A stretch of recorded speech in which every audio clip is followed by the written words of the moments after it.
What is up? What is up, everybody? It's me, God75. Uh, I say welcome to anybody who's maybe going to watch this on the replay. Um, right now, it's just me, my buddy Stevie B. Maybe dropping in a little bit later. Anybody else wants to drop in, that's great. I will start off on here by saying it's been 1 week, and the person who won the 100 subscriber contest has never reached out to me. So I've mentioned it a few times.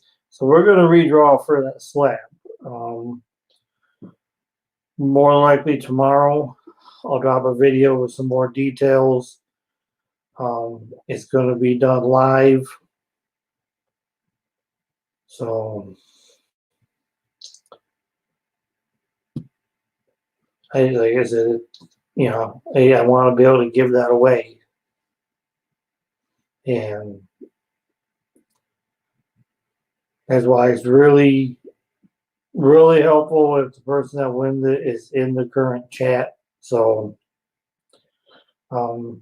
be looking for that video to come out.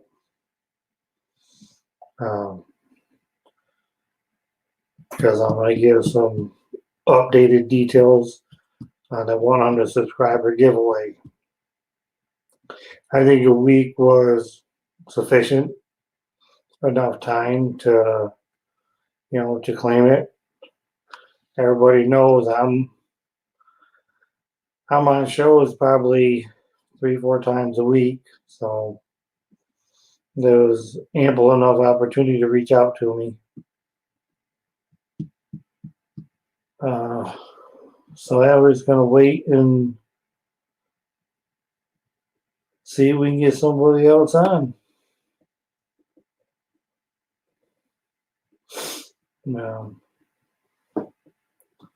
Like I said, I went ahead. The link is right there, right in the chat.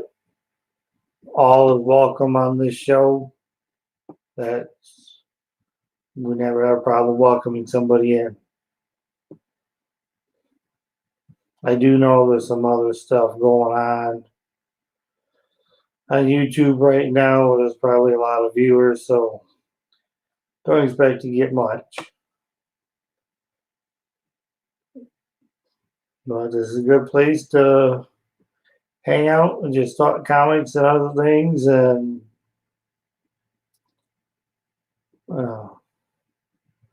we don't normally try to sell anything on this show. But there's a lot of great auctions going on. That's if you're looking to buy some great books. I know they got that going on. I believe Keep It Thorough's channel is doing a great auction right now. I may as well try to mess around with this whole share stream a little bit while I'm waiting for somebody maybe to pop in.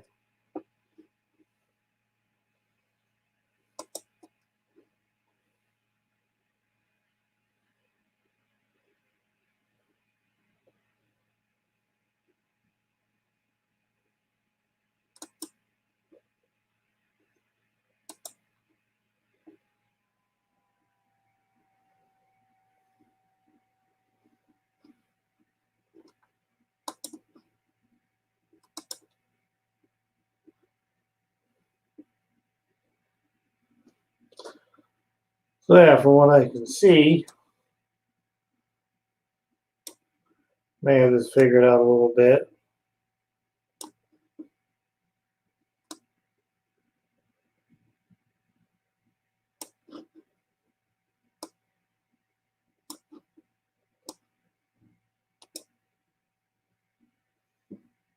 Hey, what's up, Batcave?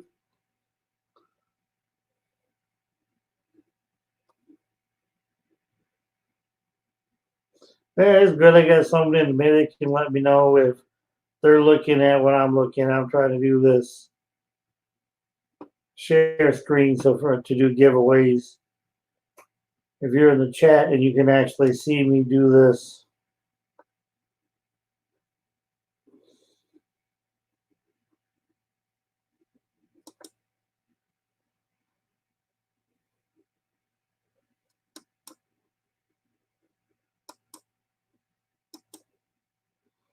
Can you see that number changing, TK?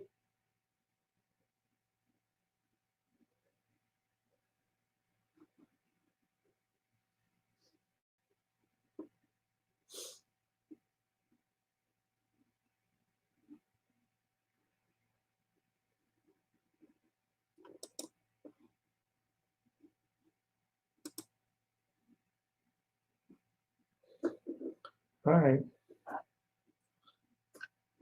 Links.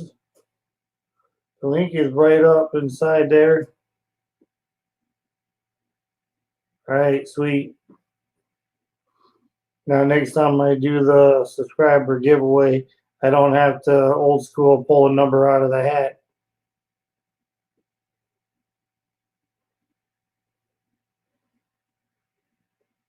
I gave the winner over a week to get a hold of me.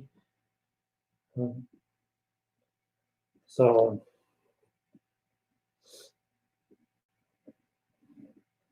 I want to be dropping details. Like I said, I got the link up here. Anybody who wants to come on.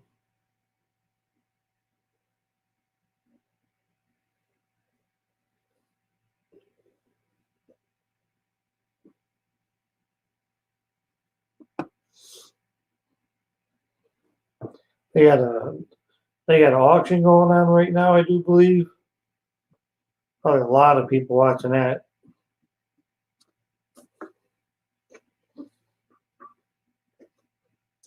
I talked to Stevie earlier. He said he's going to try to check in if he can. He's been really busy.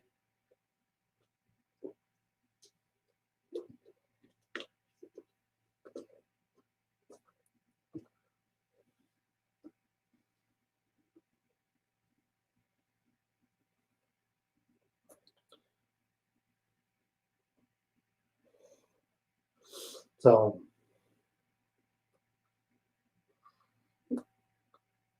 I got a bunch of new books coming in. They should be here in a little while, so that'd be fun. But so I don't have anybody right now. Y'all be patient with me for a second. I gotta step away. I shall be right back.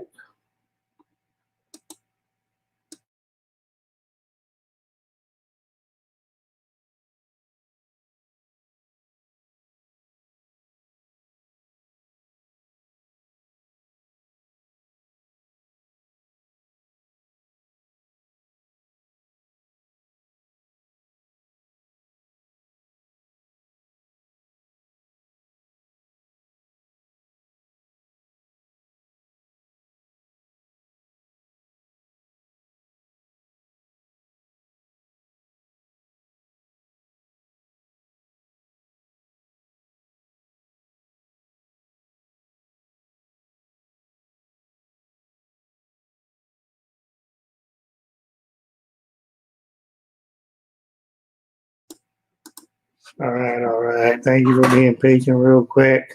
Hey,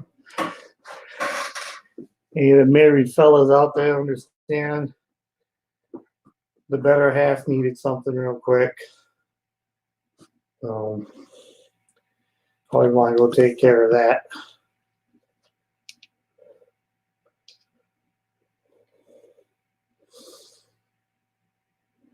So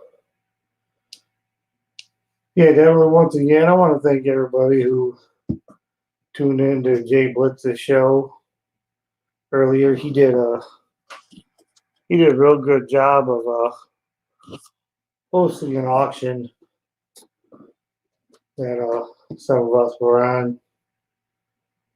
And anybody who showed up to that. That's much appreciative.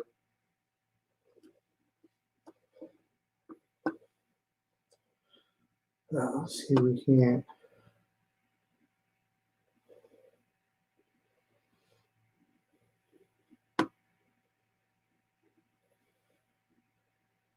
See if we can't send out an invite, get somebody up in here.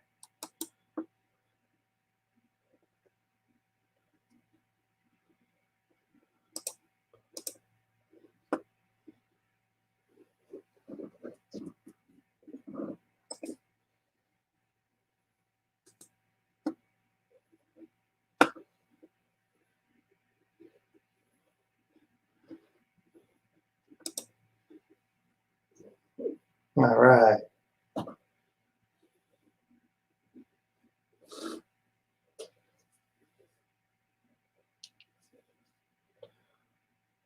No watchers right now. This may be the shortest video that we end up doing.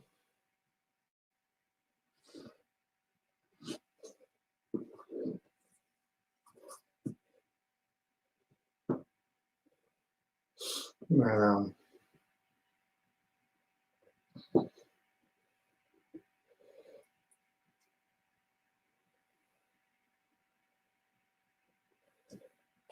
but as they say, show's got to go on. So, but it will only go on so long with just me standing here talking to myself,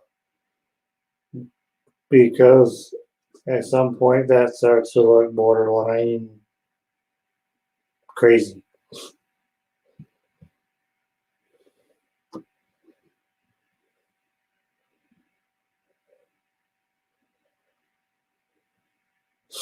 Um,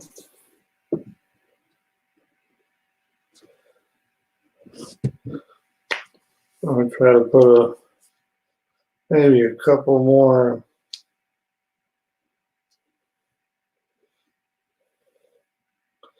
invites out there.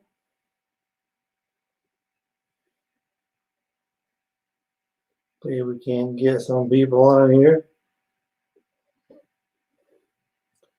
Anybody who might want to join the chat.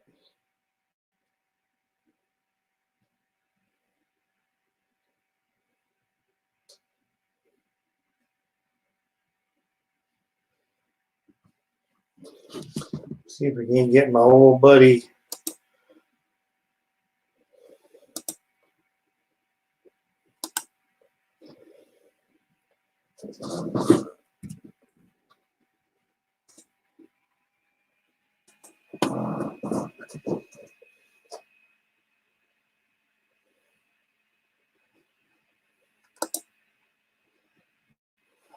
There we go. See if we can get some Mad Mike up in here.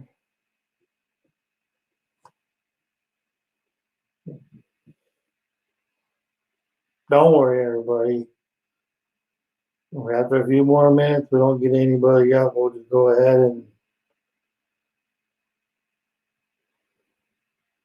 I don't know if I'll shut it down and delete it or shut it down, but also add to the title about the 100 subscriber giveaway. I might actually just go ahead and do that right now.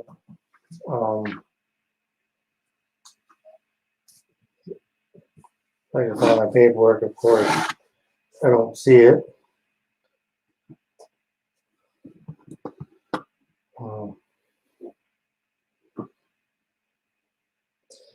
But on the other video, the last number was 23, and that's all that had to be commented.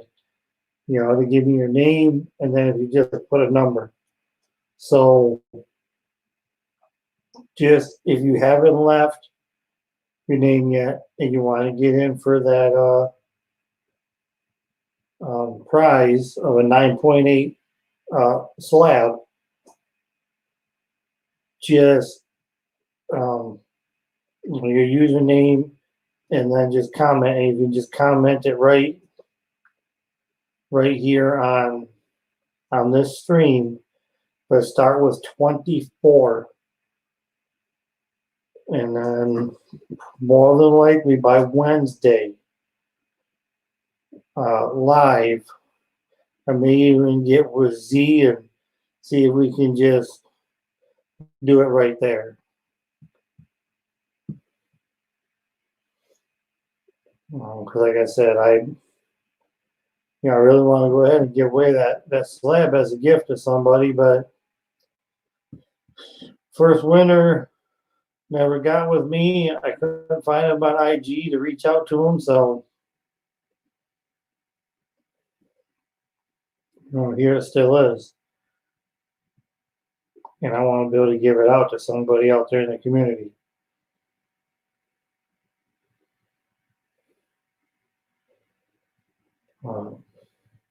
Anybody who's watching, once again, I will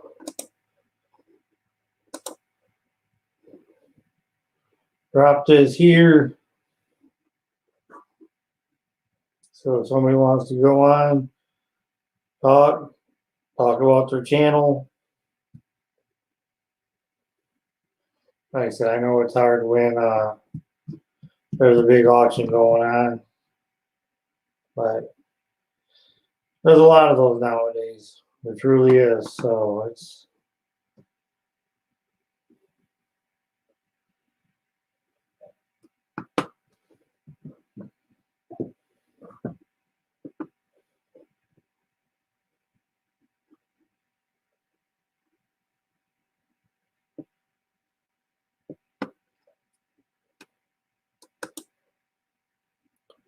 hey, what's up, Ben? Comment, are you talking about on the for the giveaway? Comment. If you haven't left one already, just under the comments on this one, put like a 24. There's already been 23 entries. Well, if you're not in there, Ben, I'll give you number 19. Because number 19 was the last winner on the 100 subscriber giveaway, and the person's never tried to claim the prize. And it's been a week because we drew a contest last week on this show, and they never claimed it. So I'm putting it back out there to somebody.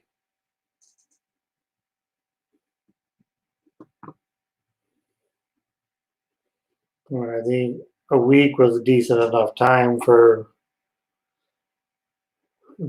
watch one of my videos or get on one of the live streams that I'm on. I've been on 3 live streams this week, or even more than that.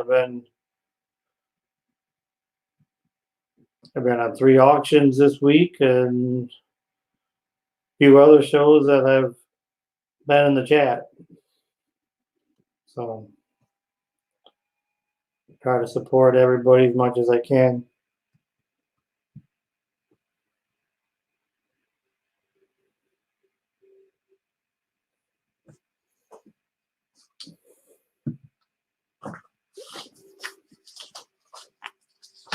Let me see, Ben Compton.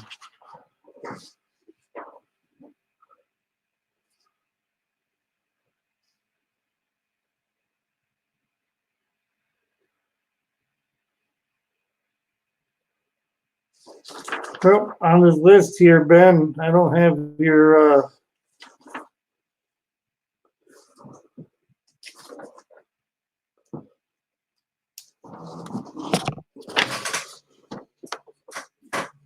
Ben, you just made the list.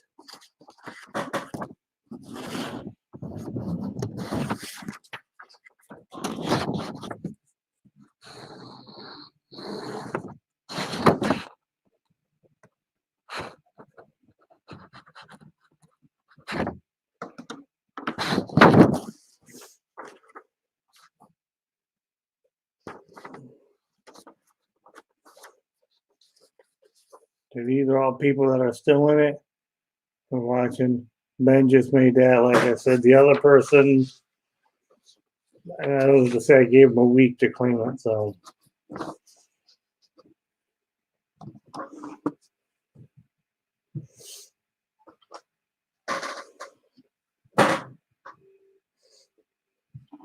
I guess I'm probably going to get with Z and see if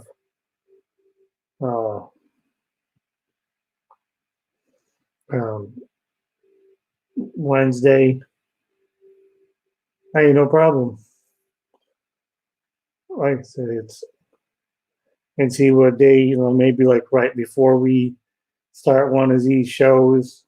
Because I know they normally get a better turnout than what I get on here. So, and I really do want somebody to be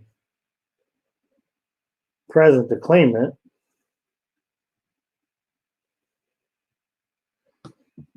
So this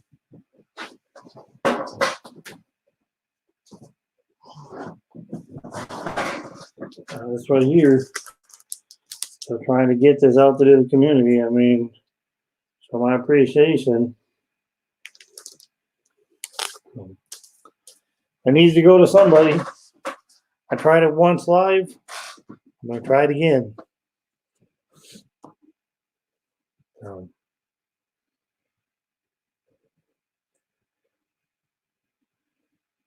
Like I said, I got the link in here. Anybody want to come on? Just go ahead and click it. Come on in the show.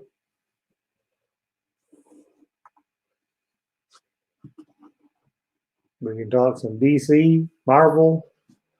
Hell, I even try to talk Pops. I don't know much about Pops, but they're Funko. I don't have any.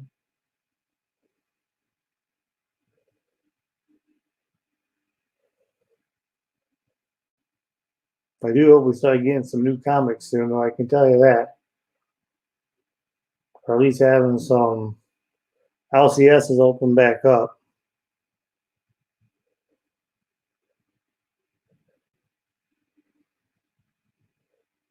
Yeah, like I said, there's a good chance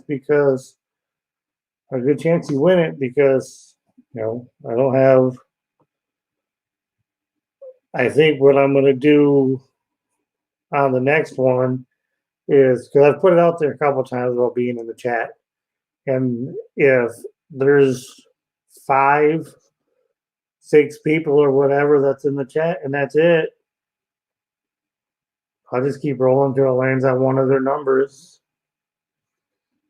Because in the previous video before the first drawing, I did come out and say, hey, please be in the chat. We're not gonna drag on the contest, make you sit and watch a whole hour show and then do it. We got to it within about the first half an hour, and we give some people some time to come on, of course. Person never came on the whole rest of the show.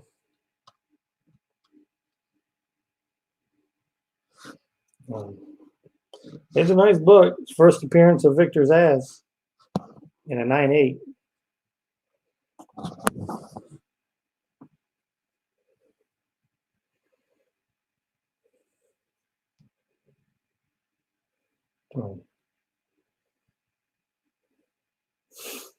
Yeah.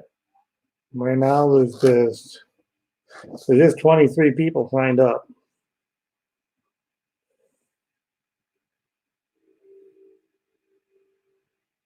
I sent out a link. Bueller, it would be one of these bad boys right here.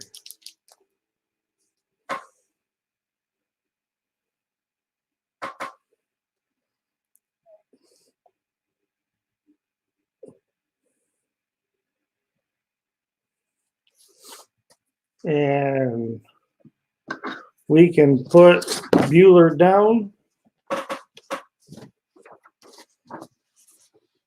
It was a 100 subscriber giveaway, Bueller.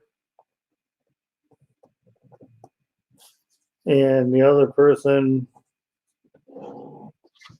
Never claimed it. As far as Mad Mike, I sent out a link. I don't know if he's doing another show, if he's sleeping or what, but and there's Bueller 24 if you're still watching. It was just a 100 subscriber giveaway, Bueller. You know, it was just one of those, you know, please be a subscriber and all that stuff. So please try to be watching the show. And they never did, so.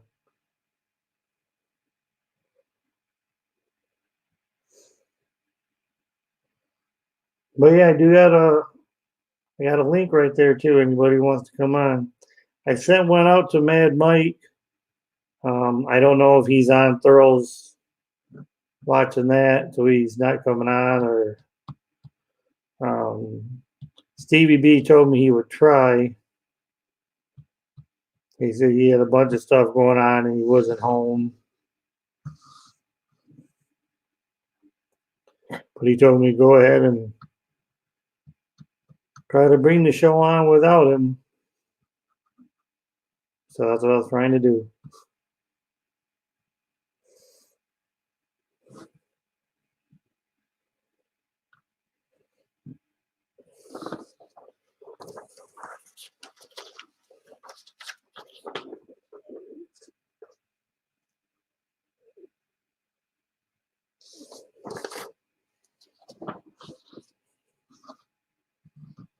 We have Ben in there.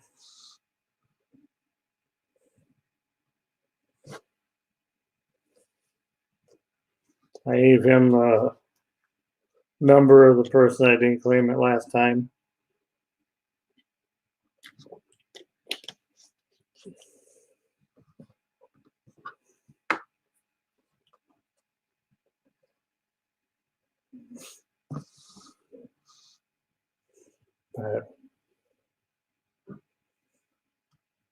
Yeah, put a couple.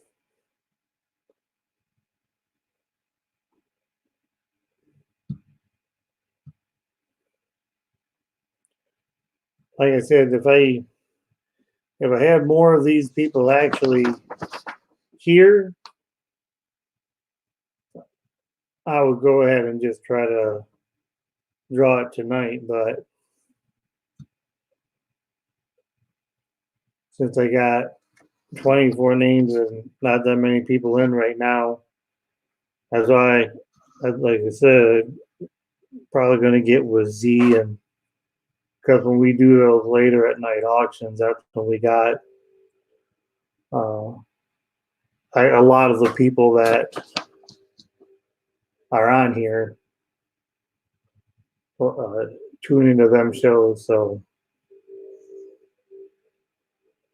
you don't want to give people a chance.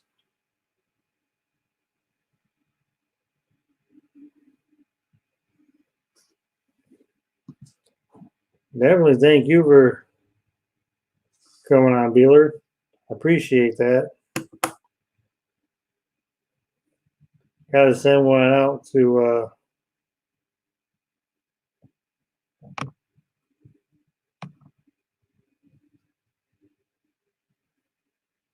absolutely. If that's what you want?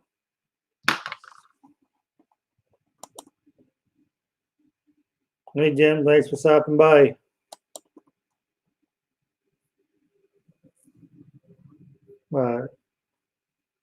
Yeah, Bueller, if that's what you want, no problem. We can do that.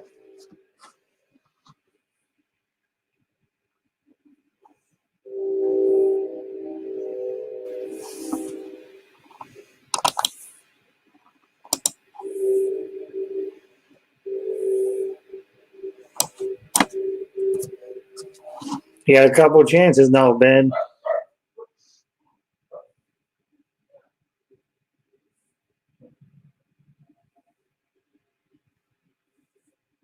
It's a good book. I mean, the 9.8 grade, I want to say makes it maybe about $100 book. What is up, Byra? What is up, God dang? Thanks for stopping in.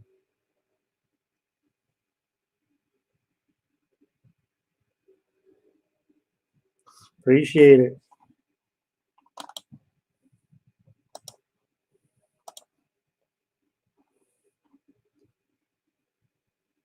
He's putting that out there. Anybody can. Here's an open forum. Like I said, I don't have much, and because when I talked to Stevie, he said he might not be able to do it, and it was short notice. He just let me know not too long ago. So, but life happens. He's been going through different changes or whatnot. So I told him it's cool. We'll try to keep the show going.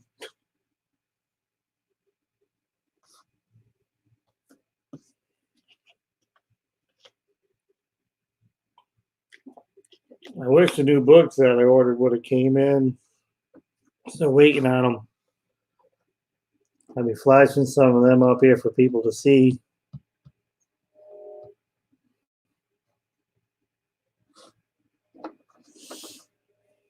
I'm going to try to bring. I was able to get some more books.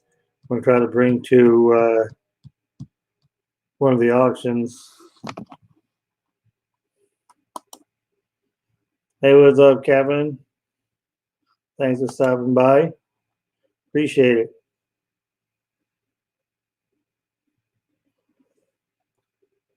So you guys been seeing these headlines still again about the AT&T wants to get rid of the whole comics division. I don't know where that type of stuff comes from. I just don't think they'll ever do it.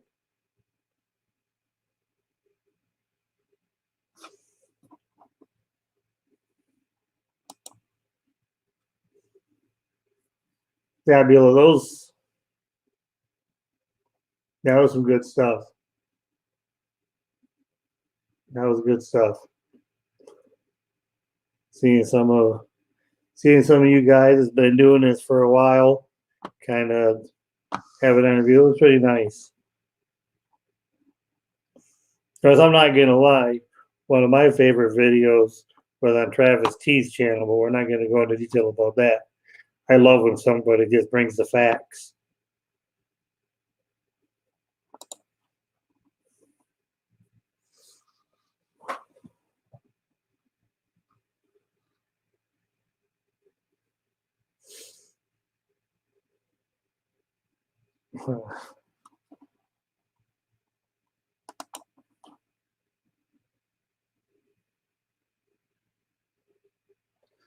That's a good one.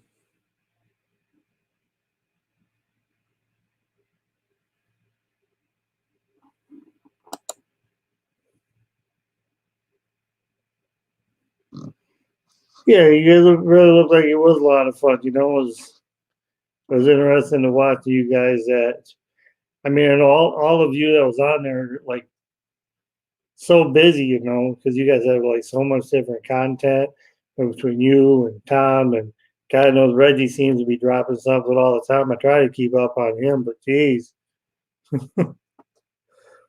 So, and yeah, that was good stuff.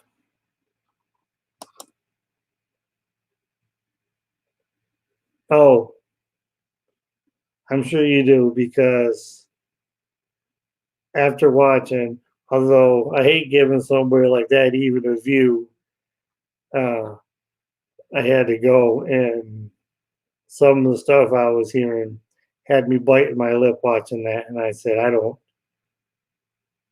How does YouTube even let somebody say that?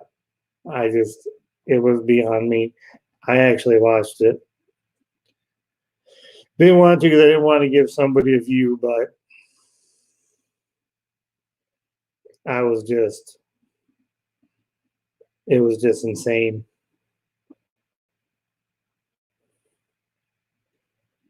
But I love when somebody burns somebody with facts. I just, it's awesome.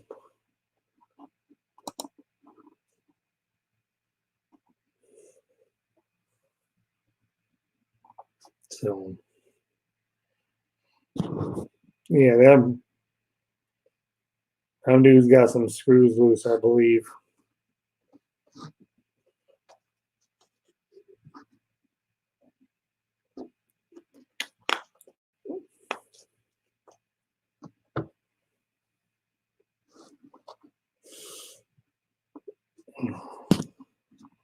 Yeah, I was saying, I don't think I'm ever going to buy into this. AT&T is going to actually get rid of the comic book division. That's DC. Capn, Stevie let me know it was kind of late, and was I don't say late, it was short notice. That he might not be able to make it. He wasn't at home. He said he would try to come on.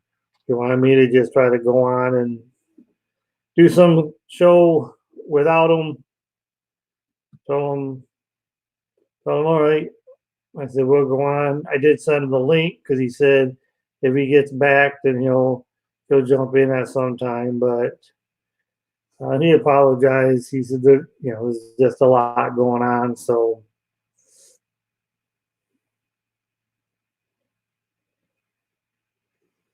yeah, Caps, that's where CVB.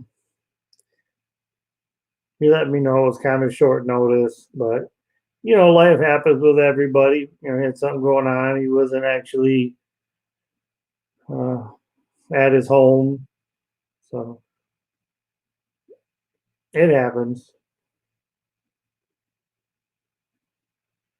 But like I said, I did send him the link, and he could still pop in at some time.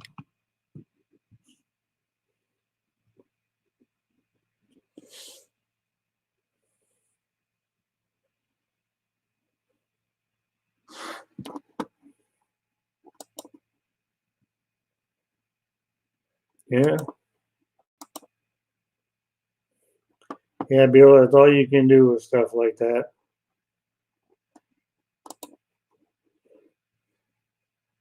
That's all you can do.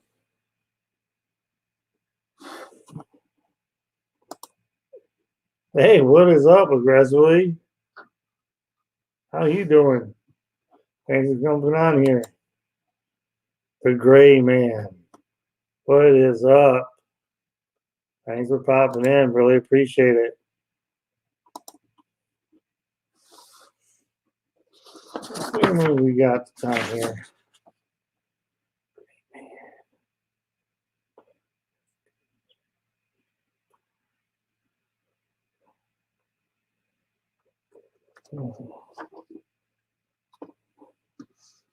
Trying to see we should do this, but I say with having 24 memes,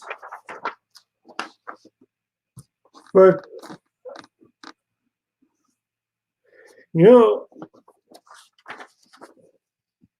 Aggressively, I don't think you're on here.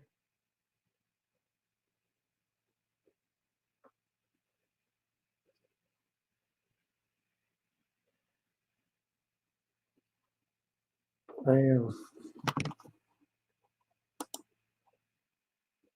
Oh, well, hey, nothing wrong with that. Everybody's got to be stuck in their house anyway, so what the hell? Why not? That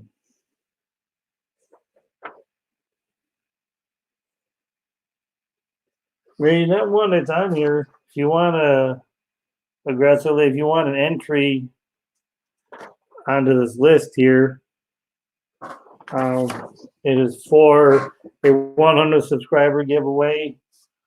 I said, of course, the only two things they ask, just like any other subscriber giveaway, is please be a subscriber and then, try to be present when we give it, when we give it away. But for this one right here, I don't know if we have one.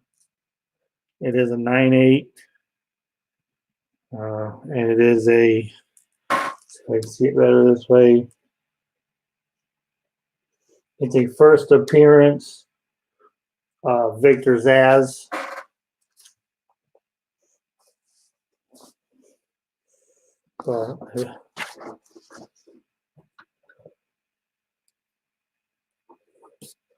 The list is for that right there. And it was a giveaway.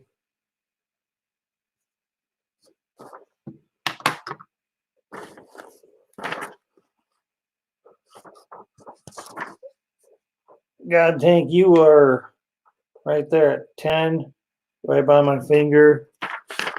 So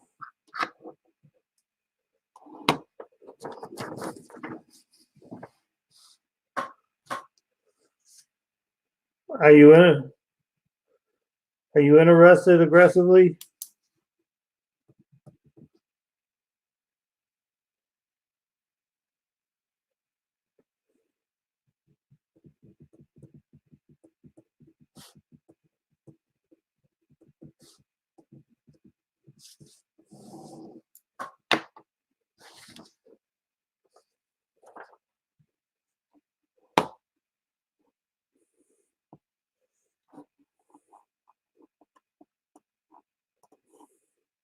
Yeah, okay.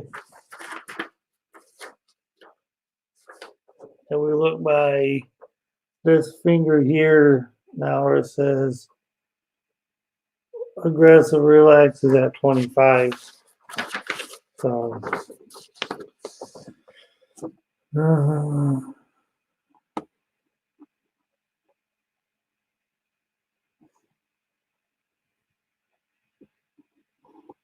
hold on, people. We have an esteemed colleague. There, we have an esteemed colleague. All right. Well, I figured welcome. you need a Steve on the show for a little bit, so I figured I'd substitute for a minute or two for you. Yeah, that's what he was saying when I talked to him. He said, "See if we can get somebody to come on." It was probably after 8 o'clock, maybe, that he had said something, and I'm like, "Well, the show's gonna go on. I'll see what I can do." So, well, I can't pass up the chance to be on Dirty Old Man. I mean, Nerdy Old Man.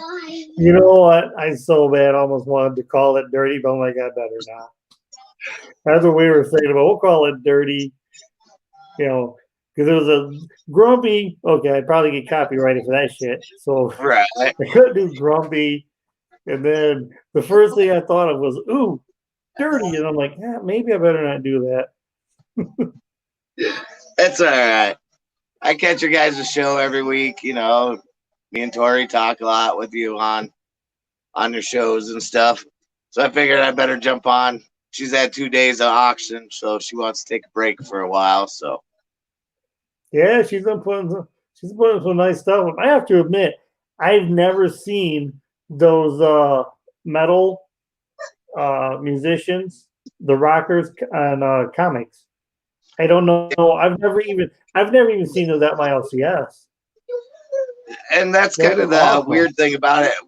We've only ever seen them in Mile High in Denver. That's the only other place we've ever seen them. And other LCSs, they don't have them. It's just not that kind of. I don't know. I don't want to call them rare, but there isn't too many of them. The ones that we still have left are like Beatles. We have Beatles ones, Pink Floyd. I got some Metallica ones, Guns N' Roses, Ozzy Osbourne. Awesome. I mean, there's the NWA one. She had an extra one today, so she sold that one. So there's all kinds of different bands and groups out there. So anytime we see them, we just grab them right away. Yeah, I'm a little lumpy too. Dealer, that could have worked, but I don't know. No, I kept watching. I'm like, all right, if she throws up a Motley Crue, actually, I have 2 of them. Huh? I have 2 of them. Yeah, 2 of them. That's Motley Crue. Yeah. That was my group right there. Motley Crue. We have a couple Def Leppard ones too. But like the hard ones that we just like came across were like the Doors. So that one's really special because there's some people out there that just love the Doors, So Jim Morrison. So that one's like she said, you know, she was trying to collect them, get a record album with it, and then make kind of like a shadow box so they'd have a comic and a record of it. So a little project like that she was trying to work on, you know, kind of get the comic books out there and then get the albums. Pink Floyd The Wall, she has the comic book of that and the album of that. So, I mean, something like that's really cool. One I'm going to be sending to my friend pretty soon is a Grateful Dead one. So he's a big Dead fan. But it takes a little bit to make these shadow boxes, you know, so everything stays and not moves around.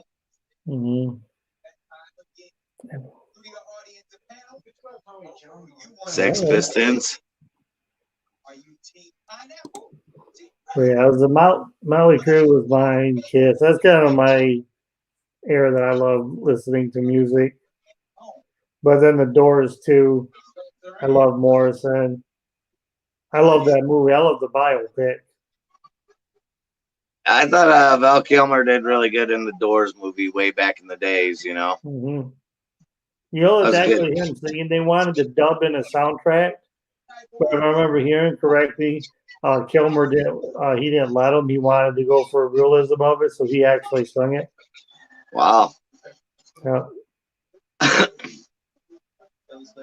I thought that was a great movie. I do back in his days, a very, I don't know if it's underrated, maybe underappreciated, whatever he was, because just like the role, I don't know if you've seen that he had in Tombstone doing Doc Holliday.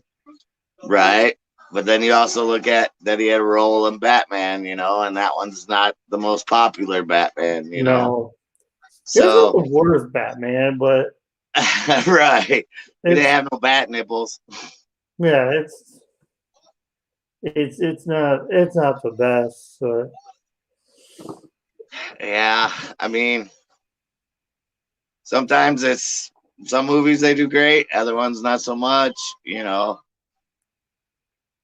That's each movie, each actor, you know, you can say, oh, this one made his career from doing this, but how many other movies did he do to get to that point, you know? So you're going to have a couple that fail. So, I mean, I'm just the same way.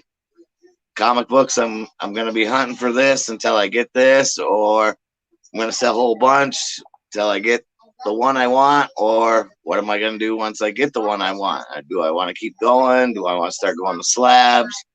You know, I have no slabs. I have none. My wife is the slab king. I mean, just within like the 3-4 months, she's just been like, all right, I want this slab. I want that slab. I don't want anything less than a 9.0 on anything that I have slab. I got some slabs.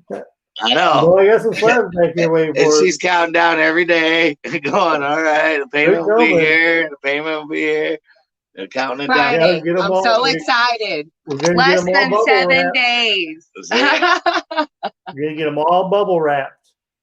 You're gonna be laughing at the ridiculous amount of pictures that I'm gonna post with those things. Hey, well, man, they're amazing. You know, it's just basically that's what they are. I always joke with Captain. Covers. Horn's an outstanding artist. Oh yeah. So, well, and I have the Batman Who Laughs one. That's a homage to those already. I don't have it graded, but I do have it.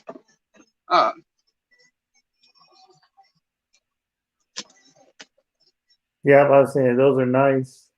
Yeah, so I have that one. That's a homage to the ones that you have. Well, I guess that's a homage. Yeah, you have the original. I wish I would have known in the past, but I got rid of them before knowing you guys. But I actually had, when the Dark Knight's Metal first came out, Greg Horn did a set of the ones with Batman and Harley in the mask. Yeah, it's the Batman Who Laughs, and she's got the mask and a set of 4 books. I had those at a 9.8. Oh man, wow. I really did miss that just too soon. But I ended up some other person off eBay picked them up from me. I try not to go to eBay. I try to find it in the community first. Even though a lot of you have eBay, I figure it's still easier to find you in the community. I like to do more personable transactions. This Right. whole letting the technology take over all of it just drives me nuts. Did you get any of those that he did for the Dark Knight's Metal? I did not. Okay, because I think I can still get you at least one of them covers. I believe it's a 9.0 if you're interested in a 9.0. Yes. I heard him tell you I won't accept anything less than a I'm 9.0. pretty sure a relative of mine who was with me has one that's autographed by Greg Horn in a 9.0, might be a 9.2. And I'll have to find out if so. I will get it from him, and then I'll get it over to you. All right, sounds a plan. Let me know. And I'm going to I let will. Captain take over the show. Go hang out with the kids. Okay. Me not hanging out with them the past 2 evenings has been driving them crazy. Yeah, you have fun.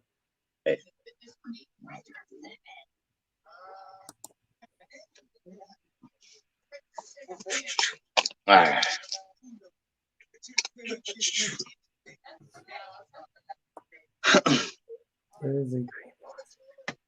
Yeah, it was a little different for her. First time being on selling, you know. So I just told her to relax.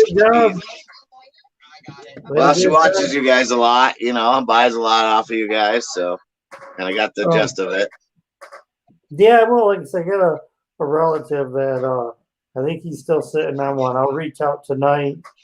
It could be a 9.2, it might be a 9.0, but I know it's 9 or above.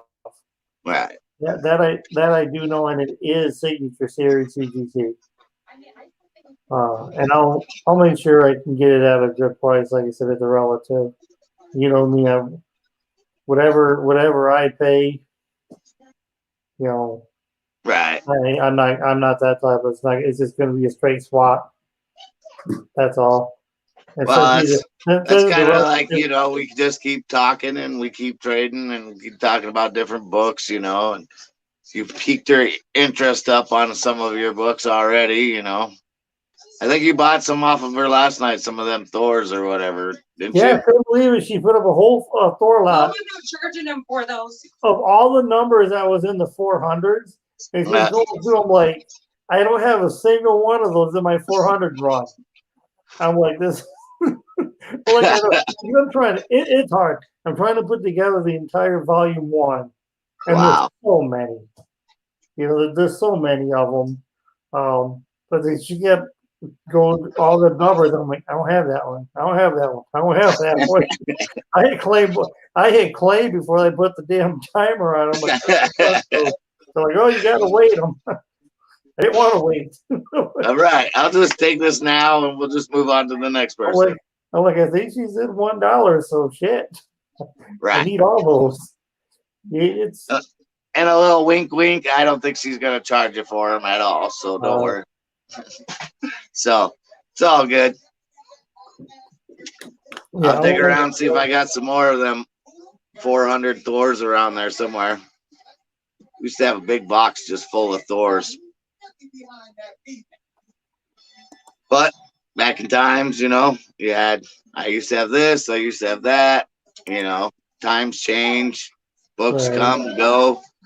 You know, your interests change from what you first started with to what you collect now. Some people just stay all X-Men, you know, or, you know, all Batman. I'm kind of all over this place. I like Mark Jewelers. I like DC universes. You know, I'm the oddball collector. If it has a miscut or a misstaple, that's to me more important than the average book that's the same, you know, of everything else. You know, she likes her books her way, I like mine, but you know, together we have quite a different collection. It's gonna use that's why I decided to just start partying with a lot of different things, because I think my focus is actually going to start to be on some Silver Age. I want to try to put as many 12 centers or whatnot, 10 centers in the collection as I can. I know you're definitely not always going to find those in high grade, but when I do, I try to find them at least 5.5 to 6.0, you know, raw, as many as possible. Like I said, with the exception of Thor, which it's going to take a while to try to be able to get not every 4 book, but at least like the volume runs. Right. And then for DC, I've done that with Nightwing, but I've got every volume 1, 2, 3, 4, and I'm like only missing I think 6 books out of volume 2. That was the longest one, and then I'll pretty much have every book from every volume that they've done of the Nightwing character. So, and then Even the old school Teen Titans, where he was first introduced. I got that one. I got the Teen Titans 44 when he first introduced. I got that one in a slab because I was able to get Wolfman and Perez, the creators of Nightwing. I was able to get their signatures at a con. Wow. So I got that one, both of the signatures on it. I wish it had been a little higher grade, but it's an 8.5, but I'm fine with that because it's my book. It really means something with me with those signatures on it. Right. And somebody's hit him like, oh, but did you press it? Did you press it and clean it before I got slabbed? I said, well, no. They're like, well, you can send it back in, and then they'll, CGC it, pop it, and they'll clean it, and then you might be able to take that 8.5 to a 9 or a 9.2, and then they can send it back. And I said, well, and then what? Then it's still just going to sit right there. I mean, it's one of them, but it's always going to stay with me. So if it's going to stay with me at an 8.5 or it can stay with me at a 9, what's the difference? Right. I ain't going to do anything like that unless it's something that maybe you want to flip. Oh, this is an 8.5. Can I get a grade bump? If I know that's my PC, why would I worry about the grade bump? Because I'm not going to sell it.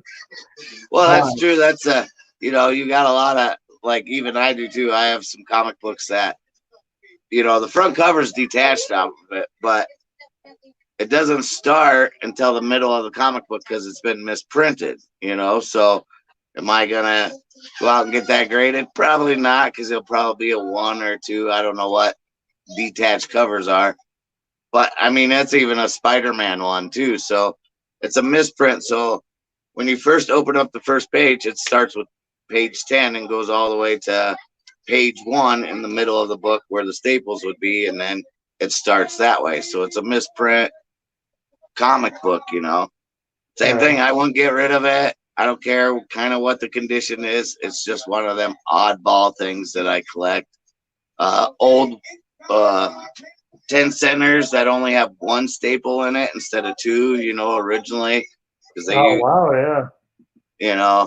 That's kind of a little oddballish thing that I look for too when I look for 10 centers, because the metal back in them days were for the war and whatnot, so they didn't use 2 staples a lot of times in some comic books.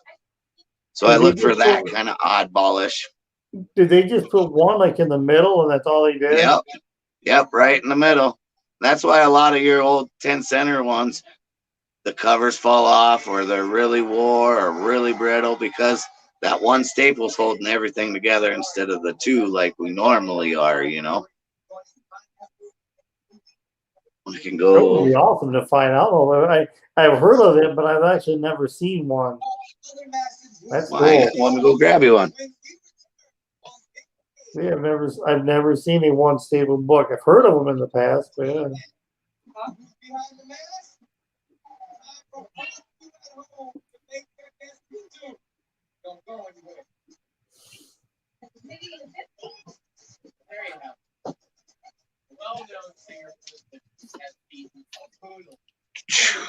So we got a golden lad here.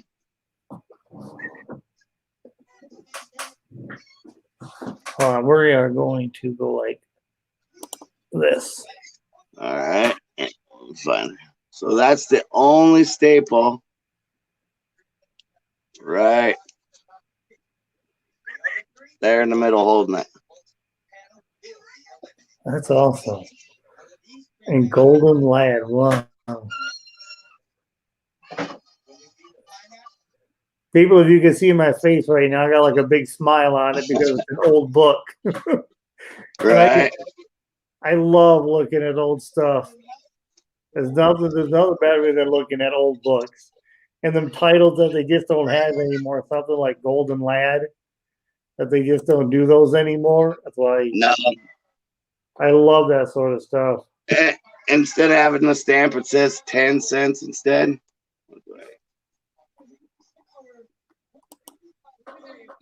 It says 10 cents instead of having 10 cents stamped on it. Yeah. 10 cents. That's cool stuff right there. Who was the publisher back at that time? Oh, well, let's take a pop on it. You don't have to open it. I mean, I don't know. I'm sure. Not too sure on it.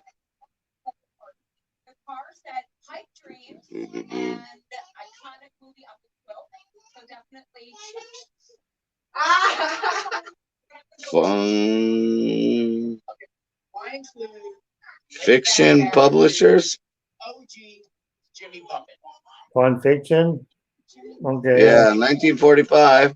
Yeah, but I was gonna say it's got to be mid-40s. I was just gonna say that. Fun Oh, fiction. Golden Boy fight Nazis. That was the thing back in the day. Oh in the yeah, 40s. little cookies. Baby Ruth.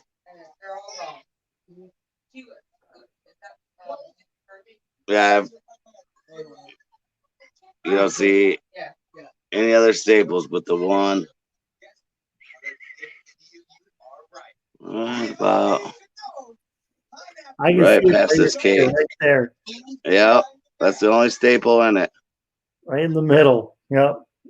That is nice. That's the first one I've ever seen of that. I love it.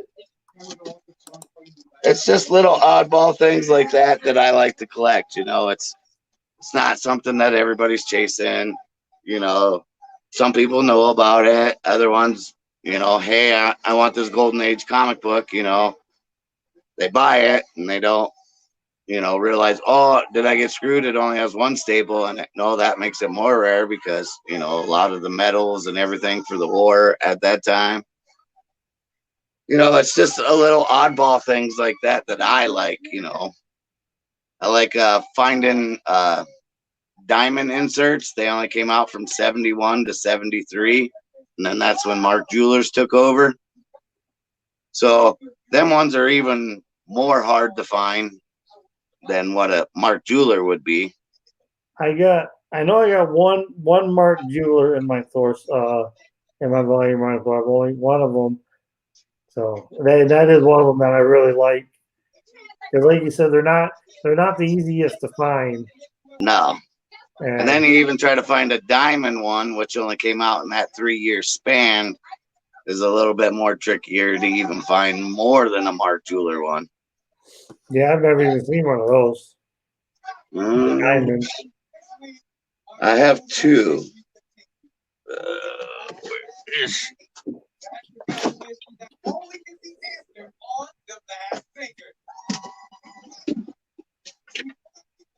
Wife rearranged my place around. All my short boxes are moved from when she was doing the auction.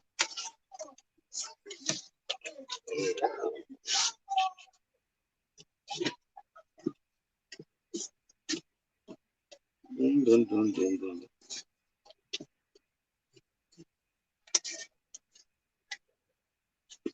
Like this was a fun little set to find. The final night, all three of them are all DC, or all four of them are all DC logos. Oh yeah, same down in the corner. You have those the old DC Universe logos. Yep. Yeah, I've seen a couple of them. Those are nice to have. That's the whole set right there of the final night. That was a little tricky to find all of them ones.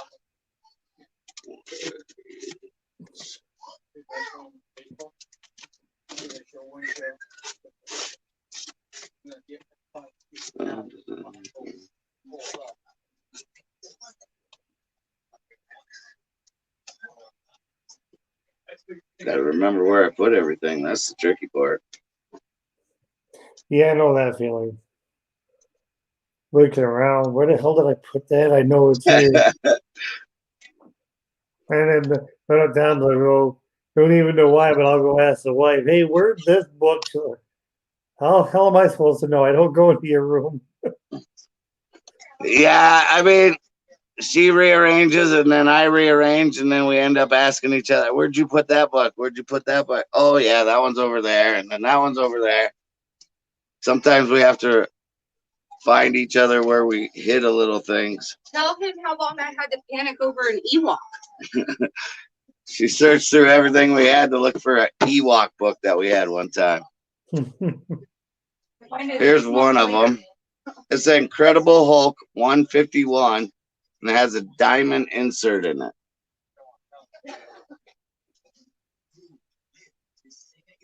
That's cool. Now with diamonds, they had a different kind of insert than what Mark Jeweler was. They were all about the rings, you know, that you could send over to your girlfriend while you were overseas.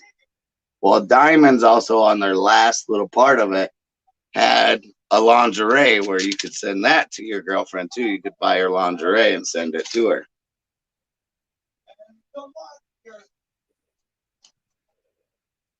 There you go. But they had the same kind of concept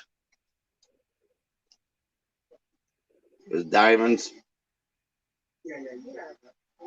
That's nice. Yep.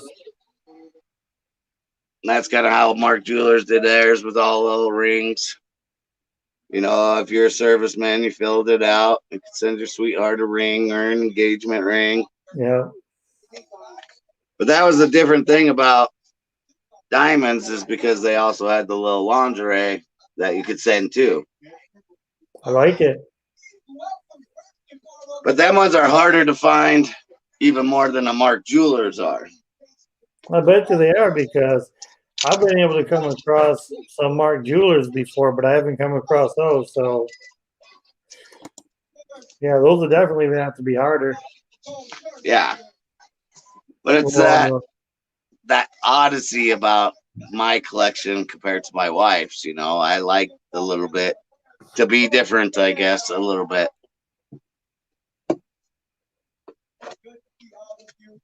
Some things, don't get me wrong, I like, you know, Batman books to be Batman books, you know. I don't, right. Certain ones I chase after, certain Joker ones, but, you know, there's a Mark Jeweler in that Spider-Man one there. But the difference on this is, if you can see these rocks, that rock right there, all these rocks are green. The ones that have Mark Jewelers in them are green, but the ones that don't have it are brown rocks. Nice. So if you're out there hunting and you come across that, that's what I found out on this. I didn't even know that they had a Mark Jeweler of this one. Yeah, because that's an 80 something, isn't it? Yeah, Web of Spider-Man, number 70. When that big hype was going on about the Hulk Spidey, I was like, oh, all right. I started digging around. I was like, I know I got a Mark Jeweler one. Then I had a regular one. And I compared them both together. And this one is green rocks, but the other one has brown rocks on it. Oh, okay. That's cool. So that one was a little bit different to find. Some Spider-Mans with a Mark Jeweler in it. I would show the one that I have, but I'm not going to lie. It's buried. I know where it is. I got one. I got my boxes with all my Thor in it, but I believe my Thor is underneath. Let me see. There's a Batman with a whip mitt. Now that I like. I like that a lot. A Whitman right there. Right. They're kind of along the lines of your Mark Jewelers, you know, something a little bit different. You do not see a lot of those anymore. Right. Anywhere. A Catwoman on the cover too? Oh, yeah. Now there's a one that's, I want to say either 324 or 322. One of the ones where he's fighting Catwoman, and her cloak is different, but it's a Whitman one too, so that's what you can tell the difference on it, and it's more expensive for that one. Is there her cloak is like dark green or light green, and then that's what makes it a Whitman one. So I was close with it with this one. Another Mark Jeweler one I got.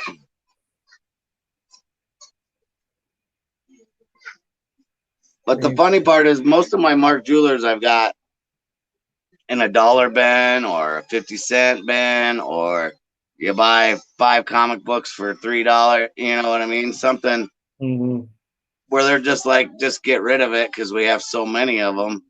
But then they don't realize, oh, well, that's a Mark Jeweler, and that's a Mark Jeweler, and that's a Mark Jeweler. But it's just little things that you have to look after. You know, every time I go to a comic book store, it's something different, or this I'm looking for, or that I'm looking for. And it's hard with all the DC universes, the Mark Jewelers, you know, just like basic anything. But once you find that one, you're like, oh, this one's a golden lad, you know. I would have to say those single staple books are probably the hardest of all the oddities to come by. I mean, I know the one with the diamond insert, but books with one staples, those are probably some of the, because I would assume by the time they got into the 50s, they started going ahead and putting 2 staples in everything. Right. So it's going to be pretty much. And then find them in good condition too is the other thing, you know, where they're still connected, the cover's still connected on that one staple can be tricky sometimes. I'm gonna end up checking at LCS and see if they got something like that. That's them 40s, you know, during the war, you know, where supplies were limited and they're trying to get supplies from everything to help out with the war. You know, cuts everything from everything, you know. Let's put 1 staple on there instead of 2. Yeah, it would have been hard to keep them together that way. Right. Now, a lot of them with 2 staples fall off. I got one.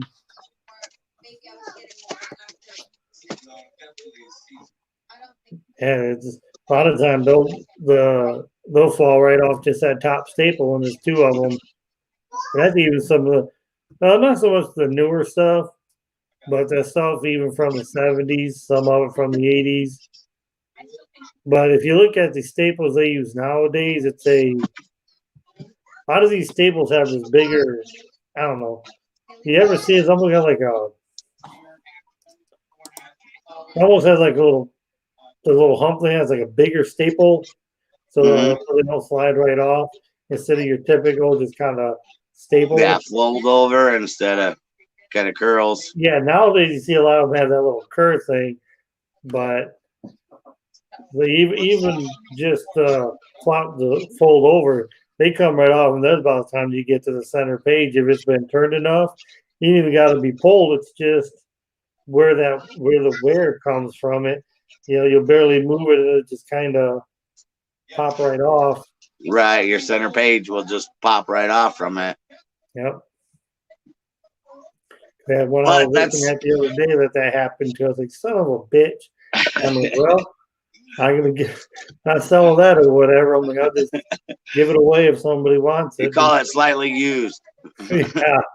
Kind of like a car salesman. It's slightly used, you know. I only read it once on Sundays. Yeah, it's okay. Don't worry about the muffler. It's right. Off with this end. The front end's just fine. Yeah, just don't take it out nowhere. It'll be all right. Yeah, don't hit any bumps going fast. This is a great car as long as it stays under 25 miles an hour. Right. As long as you keep it in the bubble wrap, it's a great car. Yeah. Oh, yeah.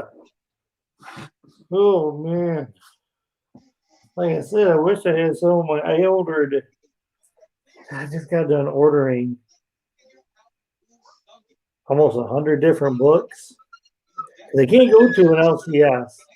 So I'm trying to search for people who are looking to part with some of their collection, and kind of web surfing around. You get this person, oh, I need to part with this, and I need to trim my whole collection down. It's like, okay, well, let me see what I can get out of it, and I'm sure. Well, I think with this times too, I still haven't gone digital yet. I don't think I'll ever do digital comic books for one. I'll be straight up and honest about that. I don't think I'll ever do digital because I love holding comic books in my hand, or I love, talking comic books, not just sitting there and having a screen read a book to me. I like to look at the color. I like the smell of it.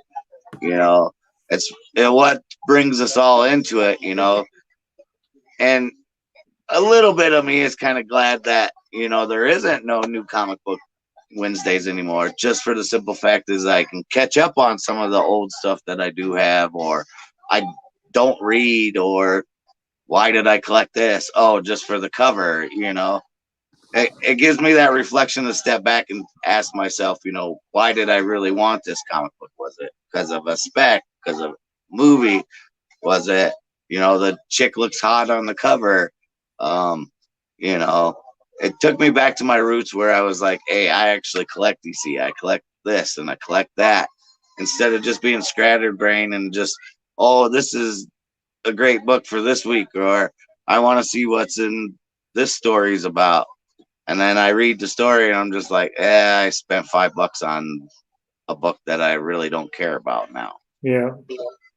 Which now I'm looking at it, well, with auctions going on, and I'm not a big fan of eBay. I really haven't. But, it is a good thing to compare prices to. It really is. That's about all I can say about eBay, because I've been burned on eBay several different times.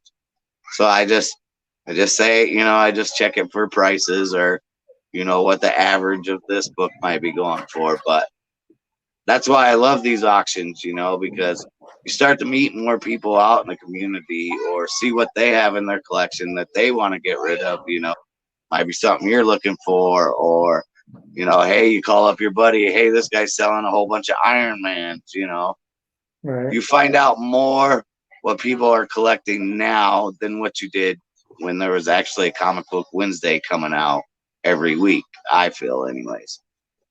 Well, like me, I've told people I will never go digital. If all new books only ever come digital, that's fine. Let them do that. But I'll still just continue going and buying old books. Right. The old books will still be out there, and that's just basically what all my attention will be turned to. Is everything that already is in print, because I will not, if I can't hold it here, which I don't actually hold mine anyways. I put it on a clean area and I gently turn the page. But Right. if I can't hold that book, I don't have a care to read it. And I kind of wish, although during this time where there has been no new books, that the shops was at least staying open, because it would have been giving me a chance to spend some of that money I'd have been going out there, because I'm like you, I cut back and on the stuff I was picking up every Wednesday. Now at this time is because I realized how much new release Wednesday that I was spending, and it wasn't key, or it wasn't, there was nothing behind it. Right. This might be a character. I mean, that whole punchline thing, I was like, Tori's a big Harley Quinn fan, and I like some Batmans, and is that character going to be something that I really want to invest in, or even proceed on maybe in later years, or hey, I got the first punchline and that was it. There's so many other first appearances of other people in Batman that I would rather have than somebody just saying, hey, this is a new character off of this book, and that book's still hot, and we haven't had new comic book for a while. It is for before anybody was even going to know anything with that type of character. I mean, I don't know if Tori's been able to get one yet, but to be able to get that Batman Adventures number 12, which is her first ever appearance in comics, it took 25, 30 years for somebody, then all of a sudden that's when that book. So you can have that one, that first appearance, whatever punchline, but are you really going to see, any real return on it? And for another 25, 30, I'm in my 40s. I ain't got 30 years to see if the damn book goes up. Right. That's the same way I am too. I'm like, unless I'm really falling in love with it, and then you gotta look at like right now with the X-Men, what is it, 277 with the first appearance of Gambit, a couple of years ago you could just get that dime a dozen, nobody really cared about Gambit that much, there was few collectors, but now it seems like he's getting more steam. There's no movie, no nothing like that. It's just, hey, he's one of these first appearances that I have to go after, right. Market's getting flooded with it. Everybody seems to have one. What's the other thing right now? 361 with the Spider-Man and Carnage one. Everybody's like, hey, this is the one I got. This is, we have one, but it's a miscut 361. So the top's like cut, miscut. Venom was his ASM 300, but how many years ago now was ASM 300? Right. It's over 30 years. 90s at least, yeah. 20 some maybe that Venom's actually been around. Yeah. Like I said, I don't remember the exact year of ASM 300, but Lethal Protectors. I've probably had about 30 or 40 of them in my possession at one time. I think even when I was a kid, I got one at the comic book store when it freshly came out. Some of them are going up, But that's the thing with our market, 1 week it could be this, 1 week could be that. That's why I like some people just collect what you like, and it's coming to realize that more since everything's closed down. There's not shops available or anything like that. You take a step back and really look at what you want to collect, in your collection.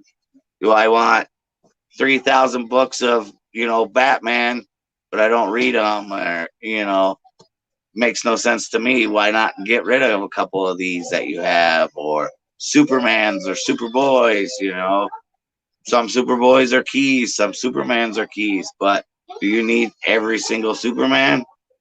If you're a Superman collector, yeah. Right. I mean, if you're gonna, you might buy it, read the story.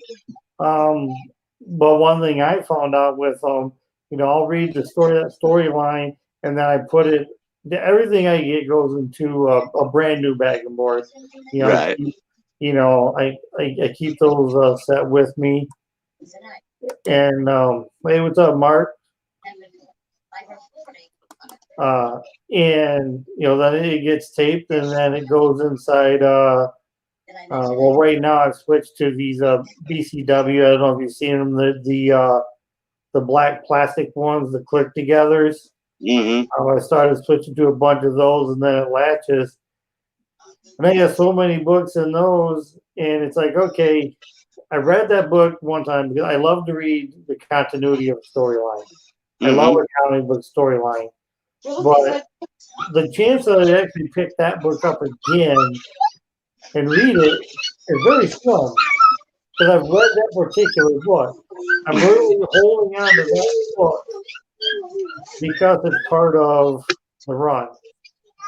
So if it's really not, a character, like I love Batman, Nightwing, out of DC, probably my favorite. And obviously I'm a huge Thor fan, and Daredevil and Daredevil and Marvel. And I like a lot of other characters, like you said. You can't sit there and try like I want every Venom book that there's been, and I want every Hawk book that there's ever been. It's just same thing with Thor. He's with the Avengers. He has the Mighty Thor. There's different ones that branch off. To try to get every Thor appearance or anything like that. That'd be kind of pretty much hard to do. that's why we have the variety of, you know, like you said, you like Daredevil, you like this, you like that. I like certain stories too. Certain covers I mostly go after, like the older school covers.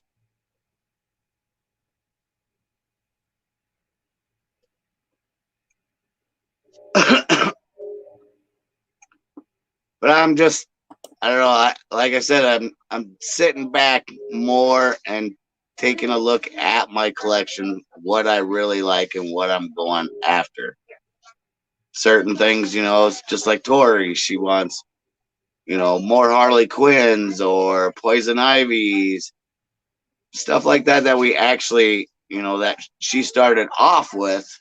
Kind of went back to her roots and started chasing more of her Harley Quinns and Poison Ivies than, you know, Dominoes or, you know, Wonder Womans or Supergirls. You know, it's better for her to go back than it was, hey, okay, there's a new Supergirl coming out, hero of the villain, should we get this one? You know, I mean, at one time last year we were kind of figuring out, we were spending almost $100 a week at the comic book store, which I got no problem with that, but over 90% of the books that we got, we didn't read. We didn't really care. It was either a spec or something with the cover that we liked about it. Read it one time, never touched it again. Never touched it again. Like you said, read it, threw it in the box. And that's why right now, what a lot of times you see, even in the auctions of what I part with, is because I do a lot of the mini-series runs, you know, 6-issue limited series or 8-issue limited series. Right. You know, buy those issues, they come out because maybe they tie into something.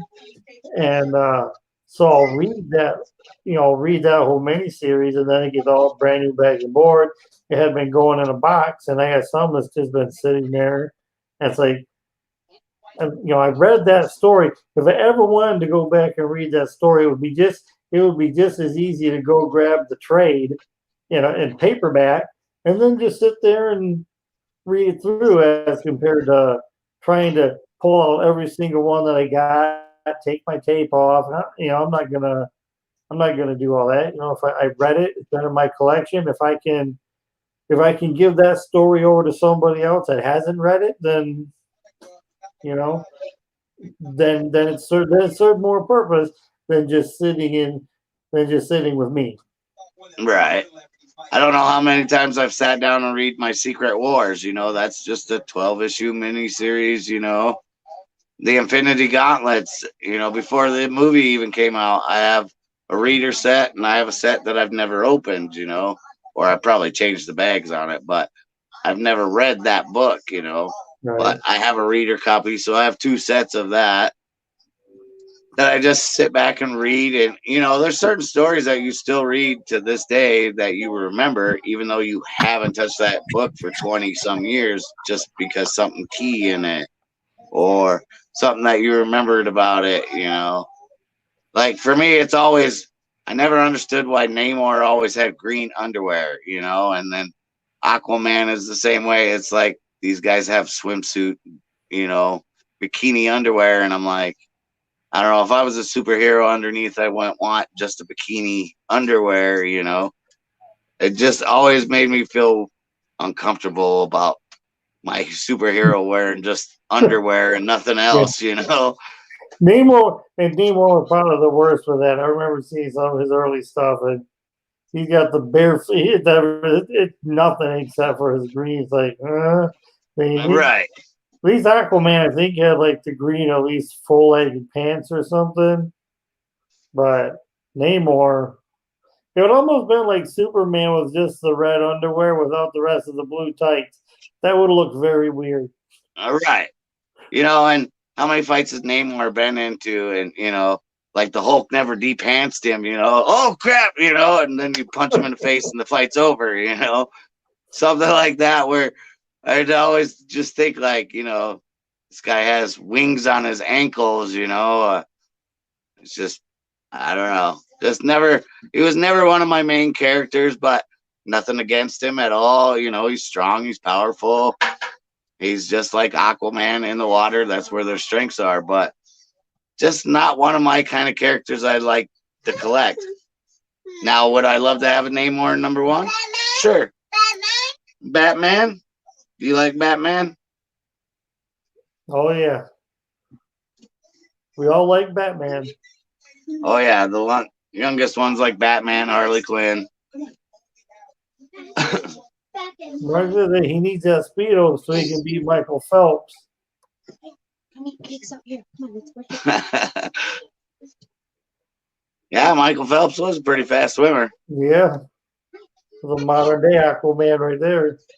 But I never understood how just little tiny wings on Namor's ankles let him fly like Superman or something.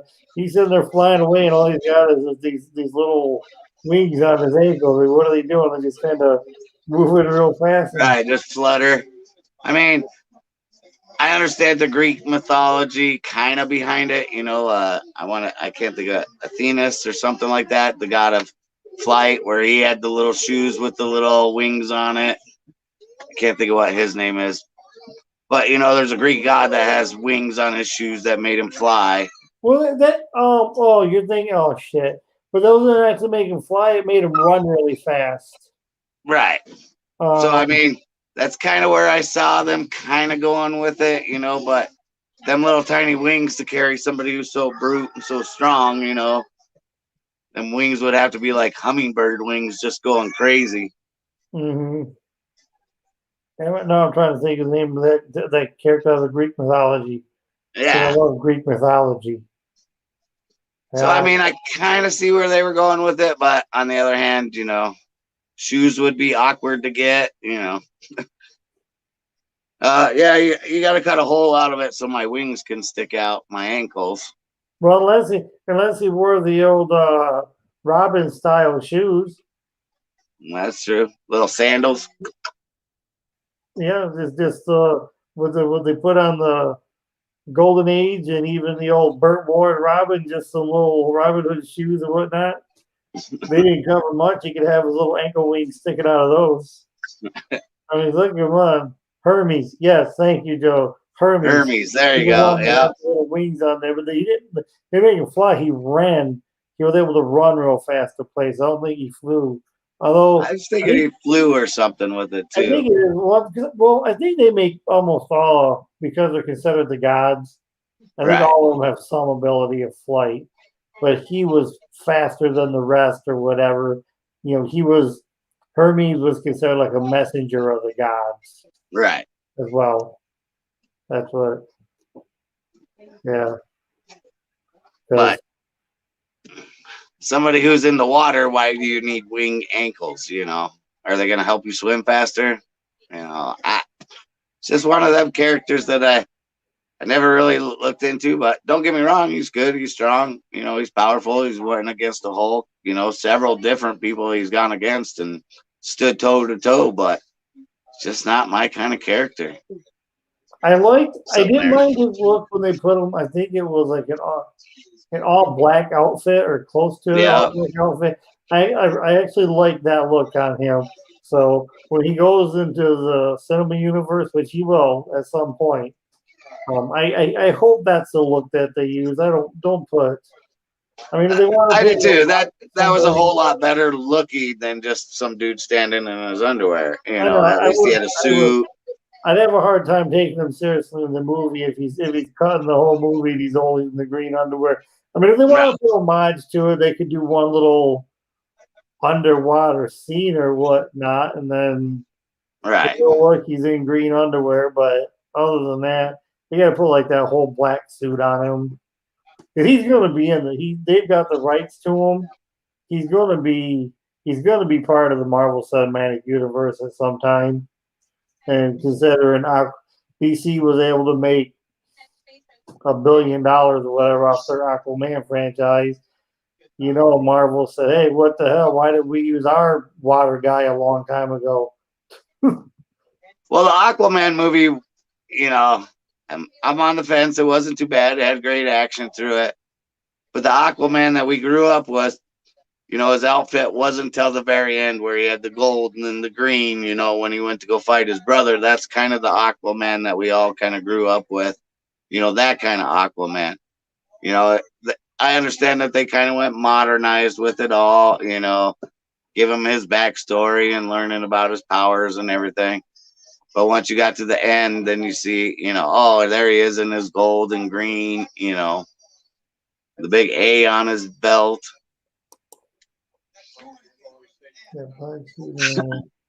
Yes, it was, Mark. Like I said, that's why I hope they put him in that black suit because I really like that. Yeah, I like. I'm sure you've seen the Aquaman movie when he has to go fight the whatever, and he kind of walks out and he's just holding his trident, and then when it kind of showed like the green right up all the way, I'm like, that's what.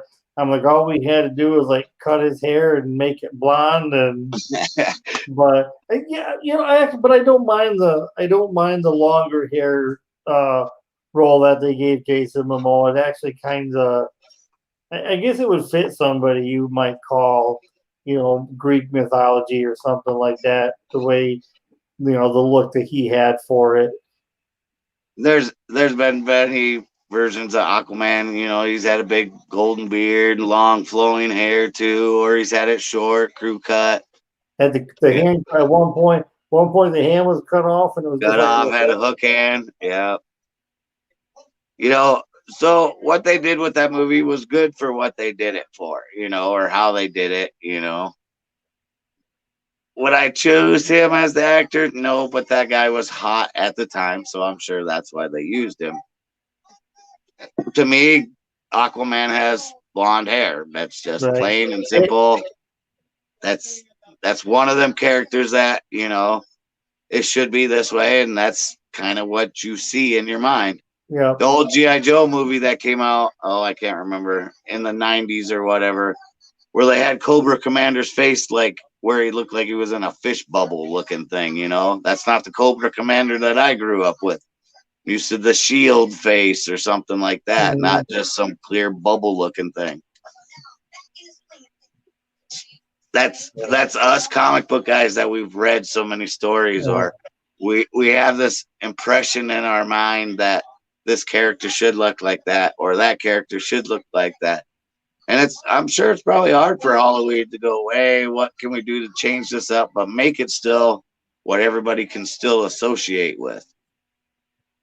Like I said, I definitely liked it for what it was. When I first started with him, I was like, okay, I don't mind the guy. I do remember telling some people he didn't quite exactly fit the look that I was thinking. I'm like, so he better really sell me on the part. So right. He kind of sold me on the part, so I was able to look at. I mean, hey, me like you, my first introduction was Aquaman. Was watching some late 70s or early morning 80s Super Friends cartoon. The blind guy, and all he did was ride a big seahorse or whatnot. And I actually like the movie kind of paid a little homage to that. Where like you talk to him, he's like, "No, I just." You know, I was like, I send out messages. They can do what they want or something like that. But then there's a point where it goes, and it shows the ripples.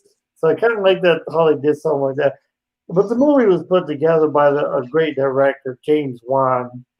And so I really find it hard for me to have negatives to say, you know, he doesn't have the regular look. Nah, it could have been better, the look, but as far as the movie, the beginning of it, I like how the movie showed him that this wasn't that old cartoon Aquaman, that this guy, he doesn't need to be underwater to be useful. You know, that this guy is a god of sorts as well. You know, at the beginning of it, when the one shoots him with whatever big ass weapon is that they shoot him with, and he's like, ow. You know, and that's it. Right. It's like, all right, this dude is a badass out of water or in water. So, yeah, and that's kind of where I liked about it, because you know that's that character in water and out of water. You know, I mean, that movie was all right for what it was. It had me all the way through it. You know, action. You know, some movies that get you going, and then about midway the action way, you're just like, man, I can tell you what's going to happen before it even happens. Like for me, I like the old Daredevil movie that Ben Affleck was in better than I like him as a Batman. Some people liked him better as a Batman than they did the Daredevil. I actually liked the Daredevil movie. Call me old fashioned or whatever, but I thought he did pretty good that way. Daredevil movie. I bought it on Blu-ray. I was able to find the one that they should have released in the theaters because a direct disc only. They have a director's cut. It's actually rated R director's cut. So there's a couple more violent things to it, and it tells a little more of a story. You know, it's a little bit longer than the one that was the theater release. But I love the movie. Right. I love how it. Now,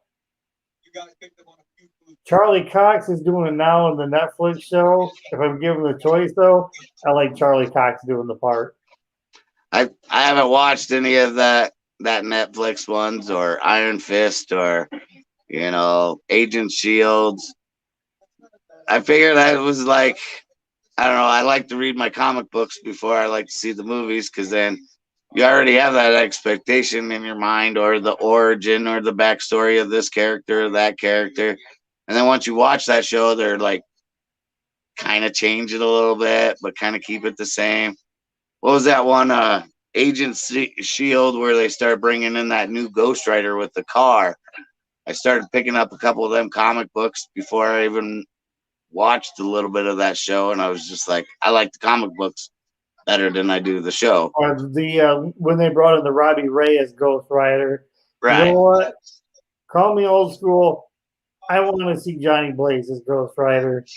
Maybe Nicolas Cage was, although I actually kind of liked the first Ghost Rider movie with Nicolas Cage.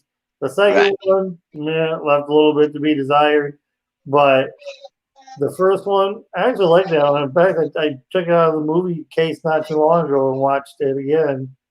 But I'm a fan of Johnny Blaze. I like Johnny Blaze as Ghost Rider. They've had these other ones, Robbie Reyes. Is it Bobby Catch or something Catch? Yeah, I can't think of what it is off my head. The one that was right after Johnny Blaze was something Catch or something like that. Well, there for a while, I was looking for them. It was Avengers something where Ghost Rider was on top of a mammoth, and then that mammoth was all on fire. You know how he touches a motorcycle and turn. Well, this mammoth was the same way. It was Avengers something or another. I can't remember what it was, like Avengers BC or something. It was really weird. It had Odin as Thor. You know, it had the Avengers team, but they were all kind of different. And I was trying to find all of them sets so I could kind of read that along. I would like to see what the first original Ghost Rider was, you know. Everybody thinks it's the guy on the horse. No, there was one before that guy and one before that. You know, they just passed that torch on for years. But if you ever are a fan of Punisher, though, the Netflix Punisher series, that'll be the one I'd say really. The only ones that I don't want to call the other ones bad, but they're not great. The only main movies is the movies you're saying? The Daredevil is worth every minute of watching, and so is the Punisher.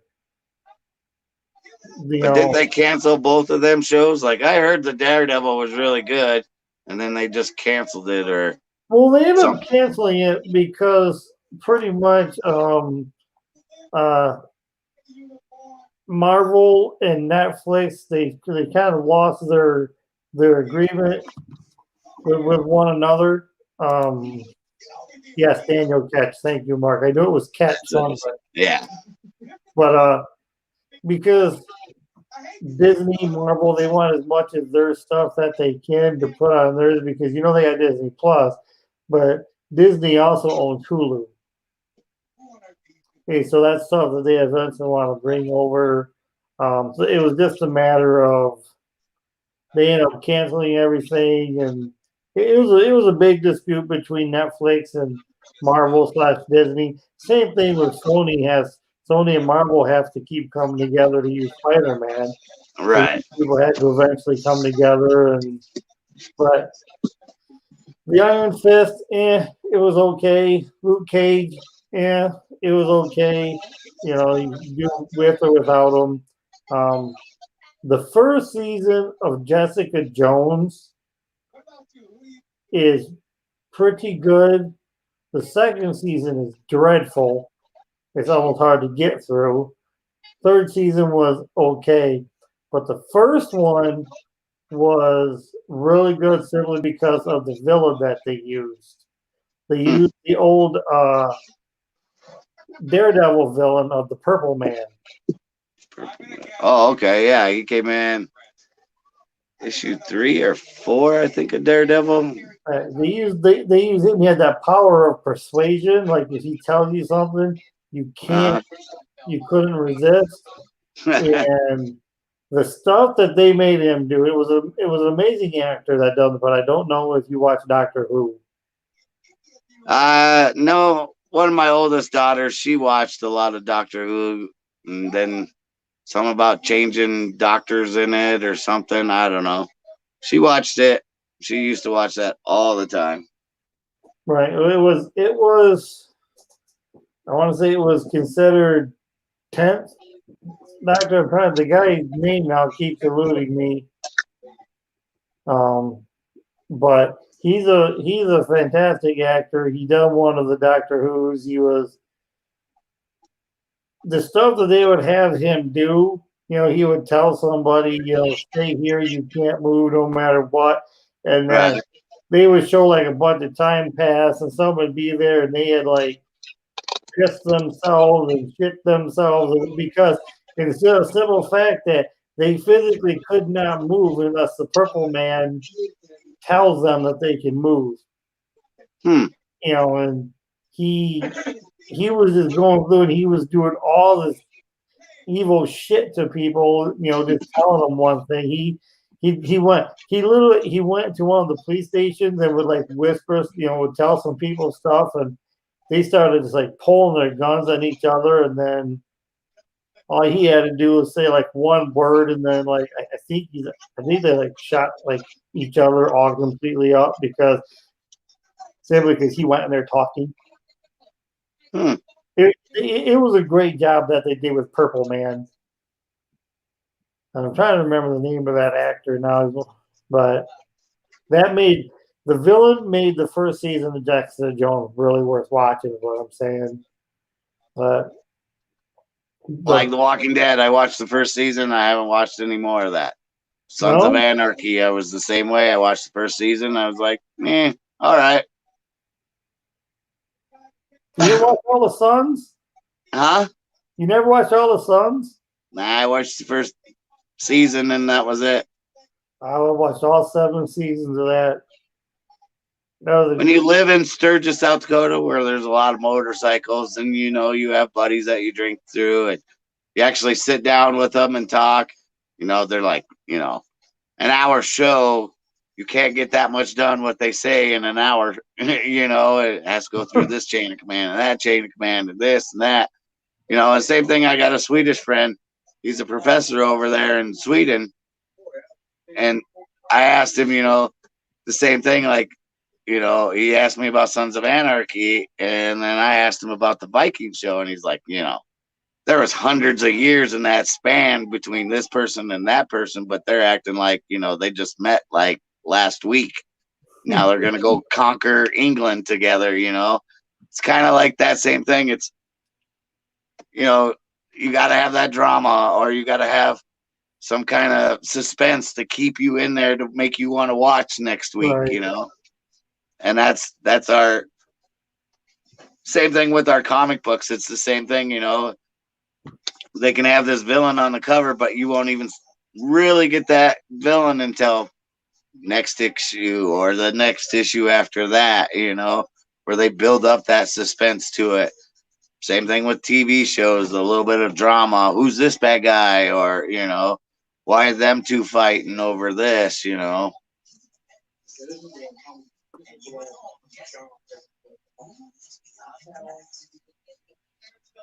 I mean, that's the other thing too, you know, just to watch a movie now. I remember going to drive-through movie theaters, you know, sitting down in a movie theater. You know, our world has changed now from what it used to be. You know, coming out on Disney Plus now with the new movies. I don't know. Did you see Blood Sport or Bloodshot yet? No, I haven't. I haven't either. I have not seen that one. I was gonna rent it. But I'm not a big fan of them. You know, I'll watch it just to kind of watch it and see what it was like. But to me, the nanobites thing has been overplayed with everybody. You know, DC, Marvel, Indie. You know, it just seems like anything with a nanobite nowadays, you could just do this. Oh, this guy's healed, or this guy gives him super strength because of this. You know, what was that one where Hobbs and Shaw or whatever it was, one of them Fast and Furious kind of things, and the bad guy had nanobites in him. You know, it was like, come on, man. Oh, the Idris Elba one. The what? Idris Elba, where he called himself Black Superman. That's the one you're talking about. Yeah. Called Hobbs and Shaw. Yeah. It was a spin-off from Fast and Furious. Right. But he had nanobites in him, you know. Yeah. It just, I don't know, give me something original here, you know. Anything, it just seems like anything that can be used with nanobites nowadays, you know, and that's pretty cool, but give me something original, you know. That's where you go back to your Star Wars and your Star Treks, you know, back in our days, watching Star Trek, you know, Beam Me Up Scotty, you know, that was such, oh, I can't wait for that to happen someday, you know, or the technology that, you know, you could just take a wand and, oh, you're sick, you know, or you got a head cold, you know, just check you over that way without even doing anything. How far ahead of its time Star Trek was. Roddenberry was a genius. He was talking about that. It's making me remember how much I loved the original Star Trek. Kirk and Spock and them, all that type of stuff. You watch it, and some of the technology that they showed was like, man, that would be great to have. I mean, some of the stuff, people still look at that. When they first invented that first flip phone, I mean, the little communicators where that came from, they used to just flip that open and just talk to somebody. Yeah, that was it. That was it. Man, I love that. And McCoy could take that little thing running over his body. I'm like, he's dying, Jim. Like, really? You knew that just off that thing? Holy shit. Right. Yeah. Well, that's why I wanted to be a captain, because the captain always got the sexy lady, you know. Oh, yeah. And you know, there was never one of them like Kirk. All right. There's never been. I like some of the other ones. I mean, I like Picard, but Kirk, there will only ever be one William Shatner. Right. Nobody could drag out a sentence as long as he could.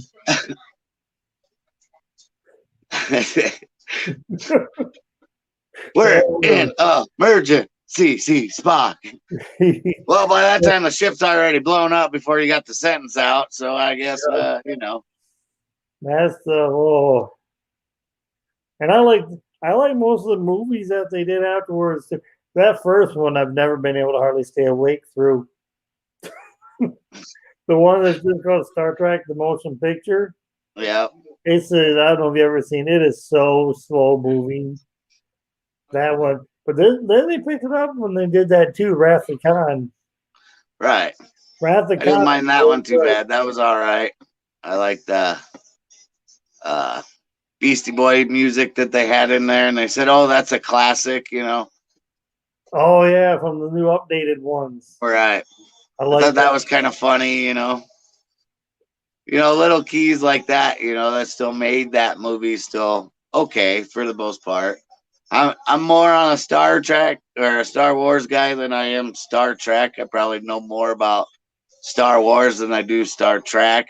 Yeah. You know your main characters from each, you know, but I like the ships better in Star Wars. I like the, you know, that you can actually follow, you know, way back when the Force was actually started, or, you know, where the Sith actually started from, you know. Some of the movies don't do it justice. You know, and it's probably the same thing with Star Trek, you know, where the Klingons came from and, you know, everything like that. But all in all, we're either, you know, like I tell my wife, I said, "Are you a Star Wars or Star Trek?" And she goes, "What are you talking about?" And I'm like, "Are you a Star Trek fan or a Star Wars fan?" Harry Potter. She goes, "Harry Potter." I'm like, "What?" We tried to watch a Star Wars movie with her the other day, The Rise of Skywalker, the last one. That's great. She's like, who are we looking for? Who's Skywalker? What's this? You know, it's just, this is not the movie to start your Star Wars off with, you know. No. So I spent most of the movie explaining it than I actually did watching the movie, you know. It's the one we watched. The wife and I watched out for the first time last week, maybe 5 days ago when we rented it. What was your damn? I don't think it was as bad as all these people wanted to bash it. I don't. There was some holes in it. There was some things that didn't make any sense. I will admit. At some point it did seem, but it did some parts of. I don't know if I would have been more. And if anybody's in the chat that ain't seen it, I'm sorry. Spoilers.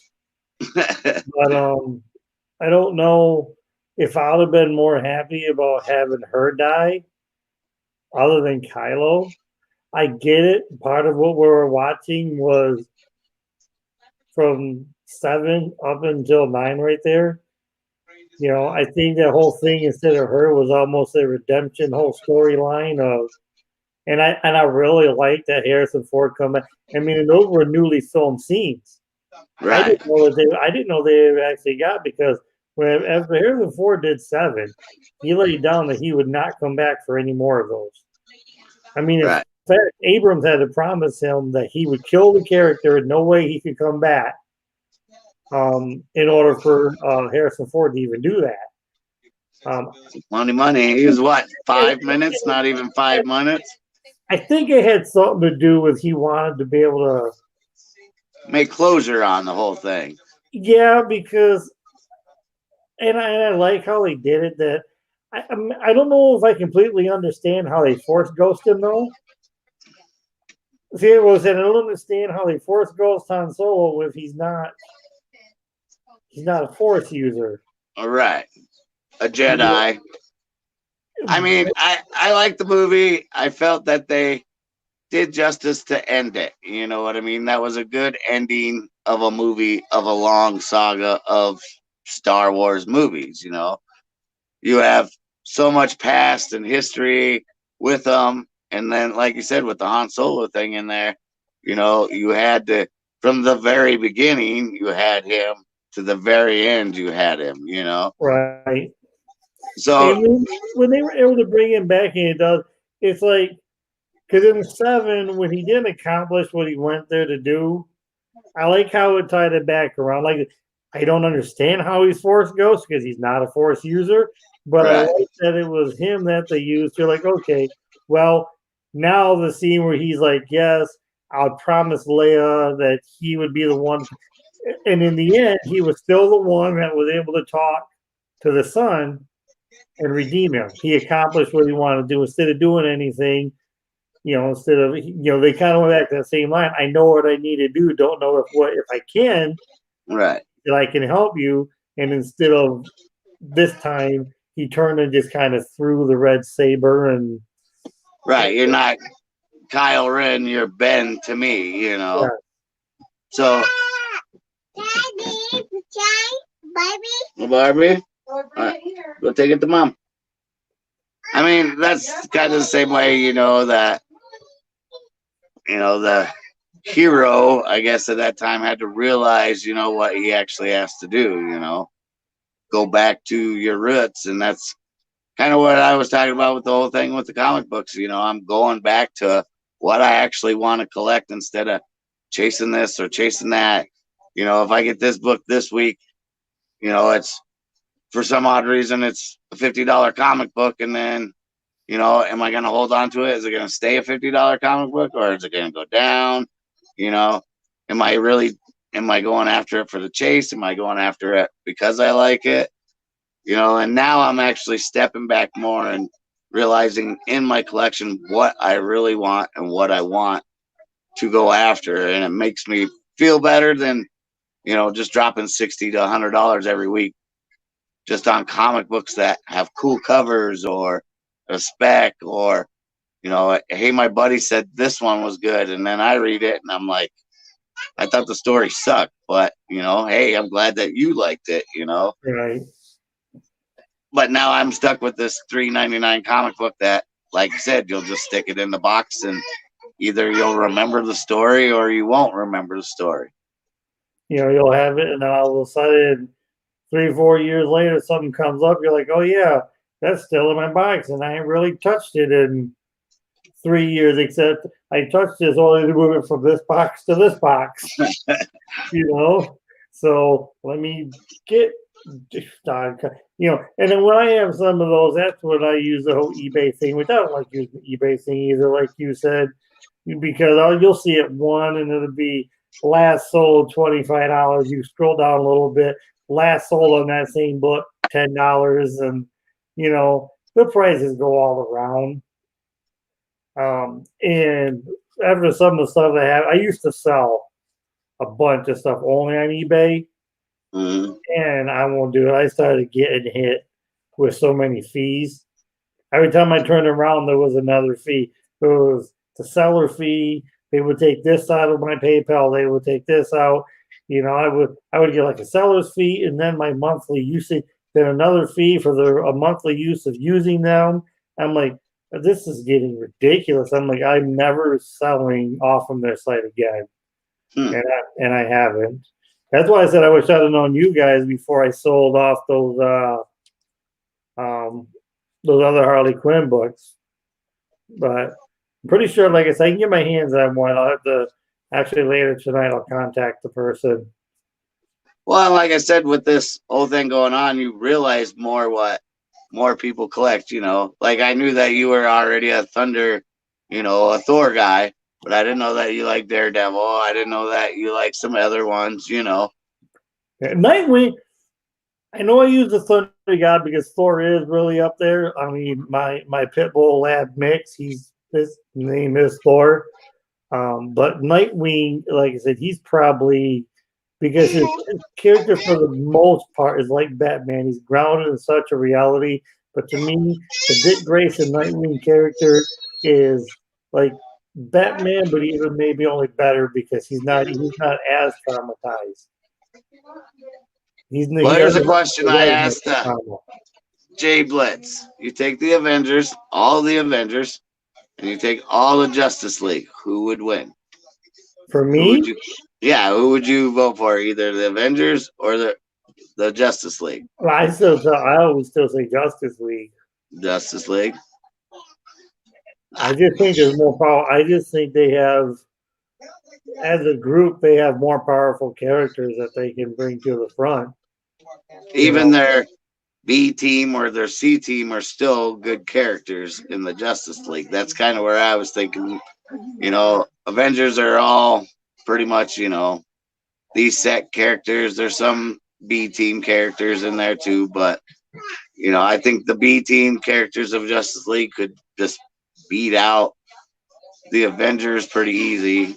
With you know, you got Superman, so I mean, when people think of the top list of people that would be Justice League, a character like Hawkman that's not one of the first that comes to mind. So maybe he would go second. But if you read the stuff, and you probably already do know, I mean, you know how powerful the character of Hawkman is, the Savage Hawkman. He's immensely powerful. Same thing as Aquaman. He's almost just as strong as Superman. Yeah. You get him in the water, and he's almost stronger than Superman. So would you take, you know, a fight in the water where Aquaman would have the advantage? You know, he would be able to knock out 2-3 other characters.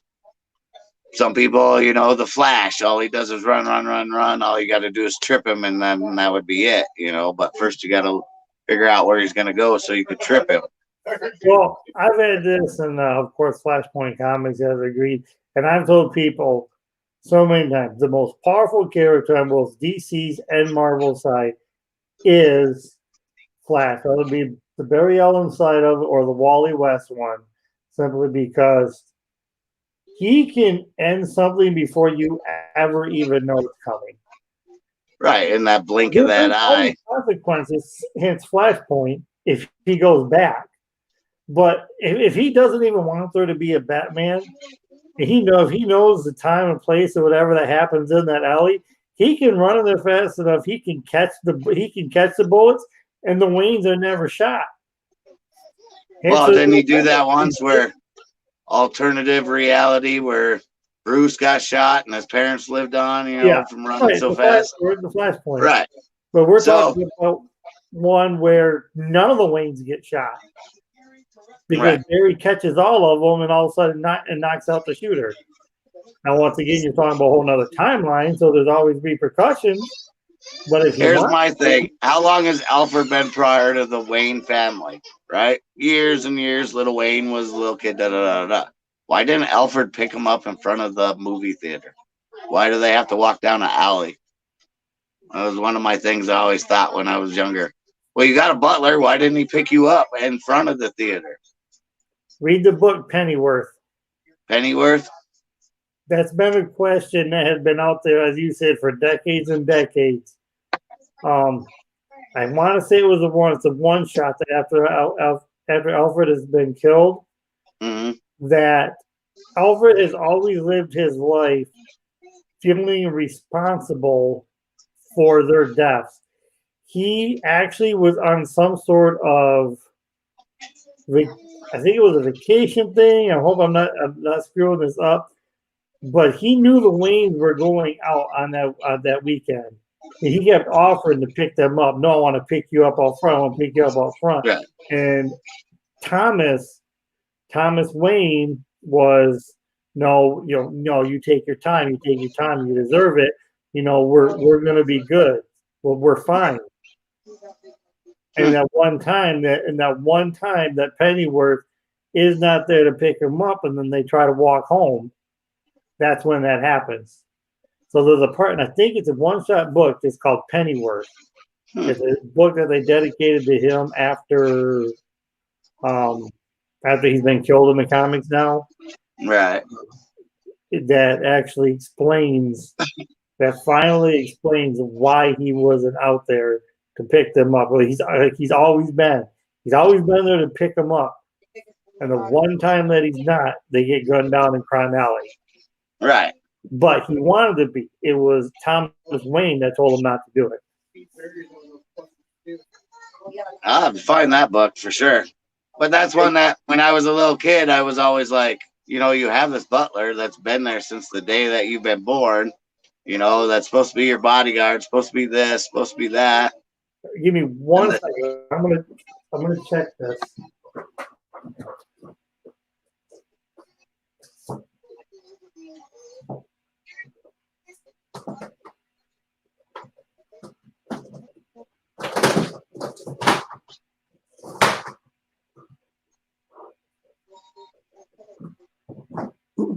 My long box of Batman books. It's called this one right here. It's a Pennyworth Rest in Peace. It's just a one shot? Yeah, it's just a one shot. I think it's this one. And if it's not this one, there's another book that is dedicated to Alfred. So what do you say, like 2019, 2020 it came out? Oh, these just came out earlier this year. Yeah. So all these years I've always thought about that, you know, that I understand why when they got killed that he took over and everything and guarded them and always was there for Bruce Wayne. But I was always like, where were you on that night, you know, where they needed you the most? Right. And, you know, that's a long time for a kid to be wondering, you know, hey, you got a butler and he didn't pick you up in front of the movie theater. It's like,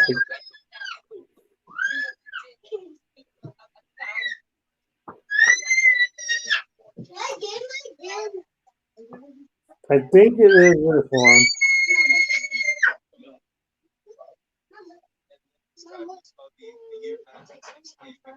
If you don't mind me, I can let you know here real quick. And let's go. You're This good. is the right book. It finally explains it because it goes back into, as you can see, Nightwing right here, because it talks about how, you know, that like it was like in the Batman '89 movie where it showed it. Bruce has a scene where he goes to that spot on the anniversary of their death and he drops the roses. Right. You know, something he's always done in the comic books. Well, Alfred has always went to that spot too, without any of them knowing. Well, Grayson wanted to know what happened during all of that. There's a lot of dialogue here, so I'll just try to find it. That's fine.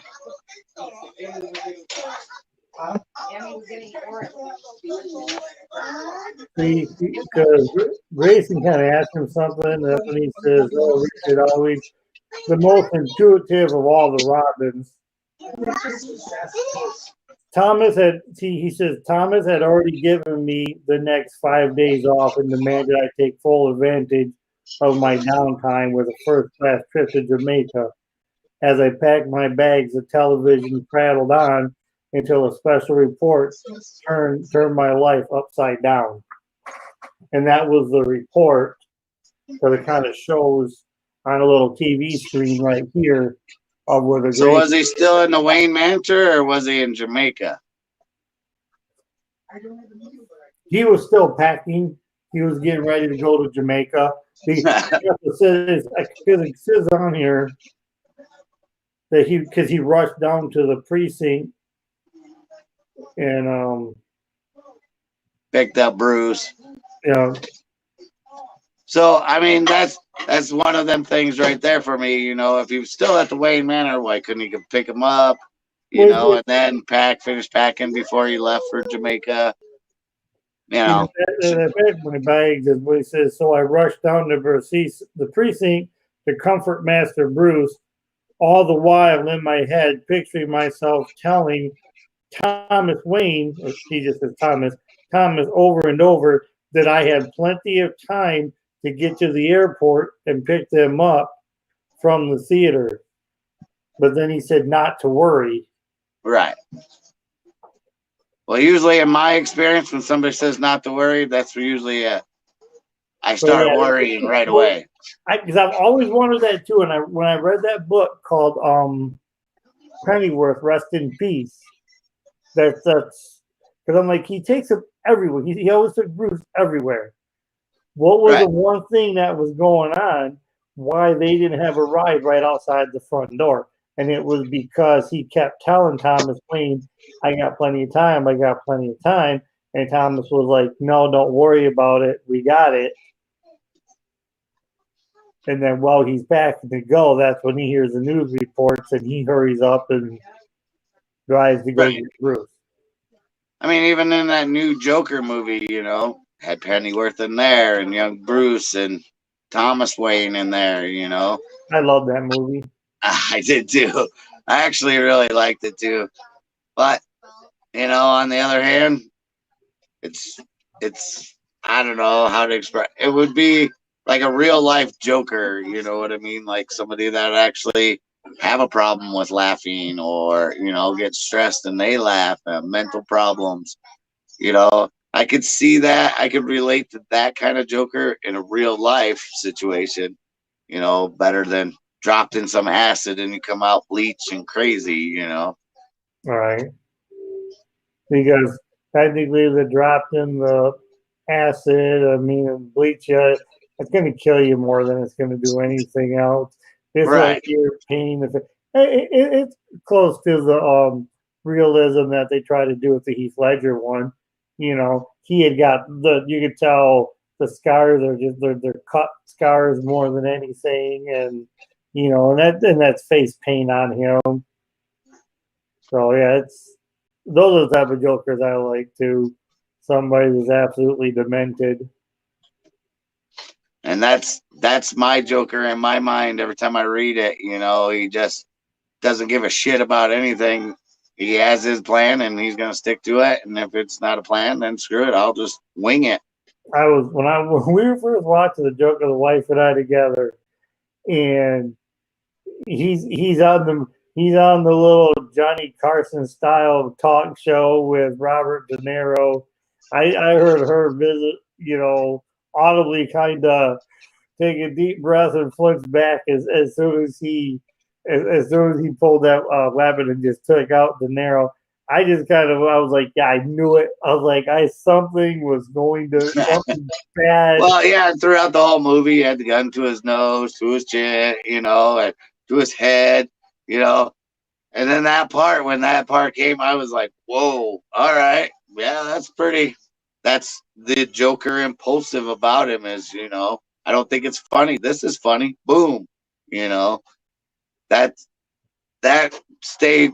I think that Joker was more the Joker that I see in my head than Heath Ledger was. Does that make sense? But Heath Ledger was great. He was a great Joker for that kind of Batman and that kind of,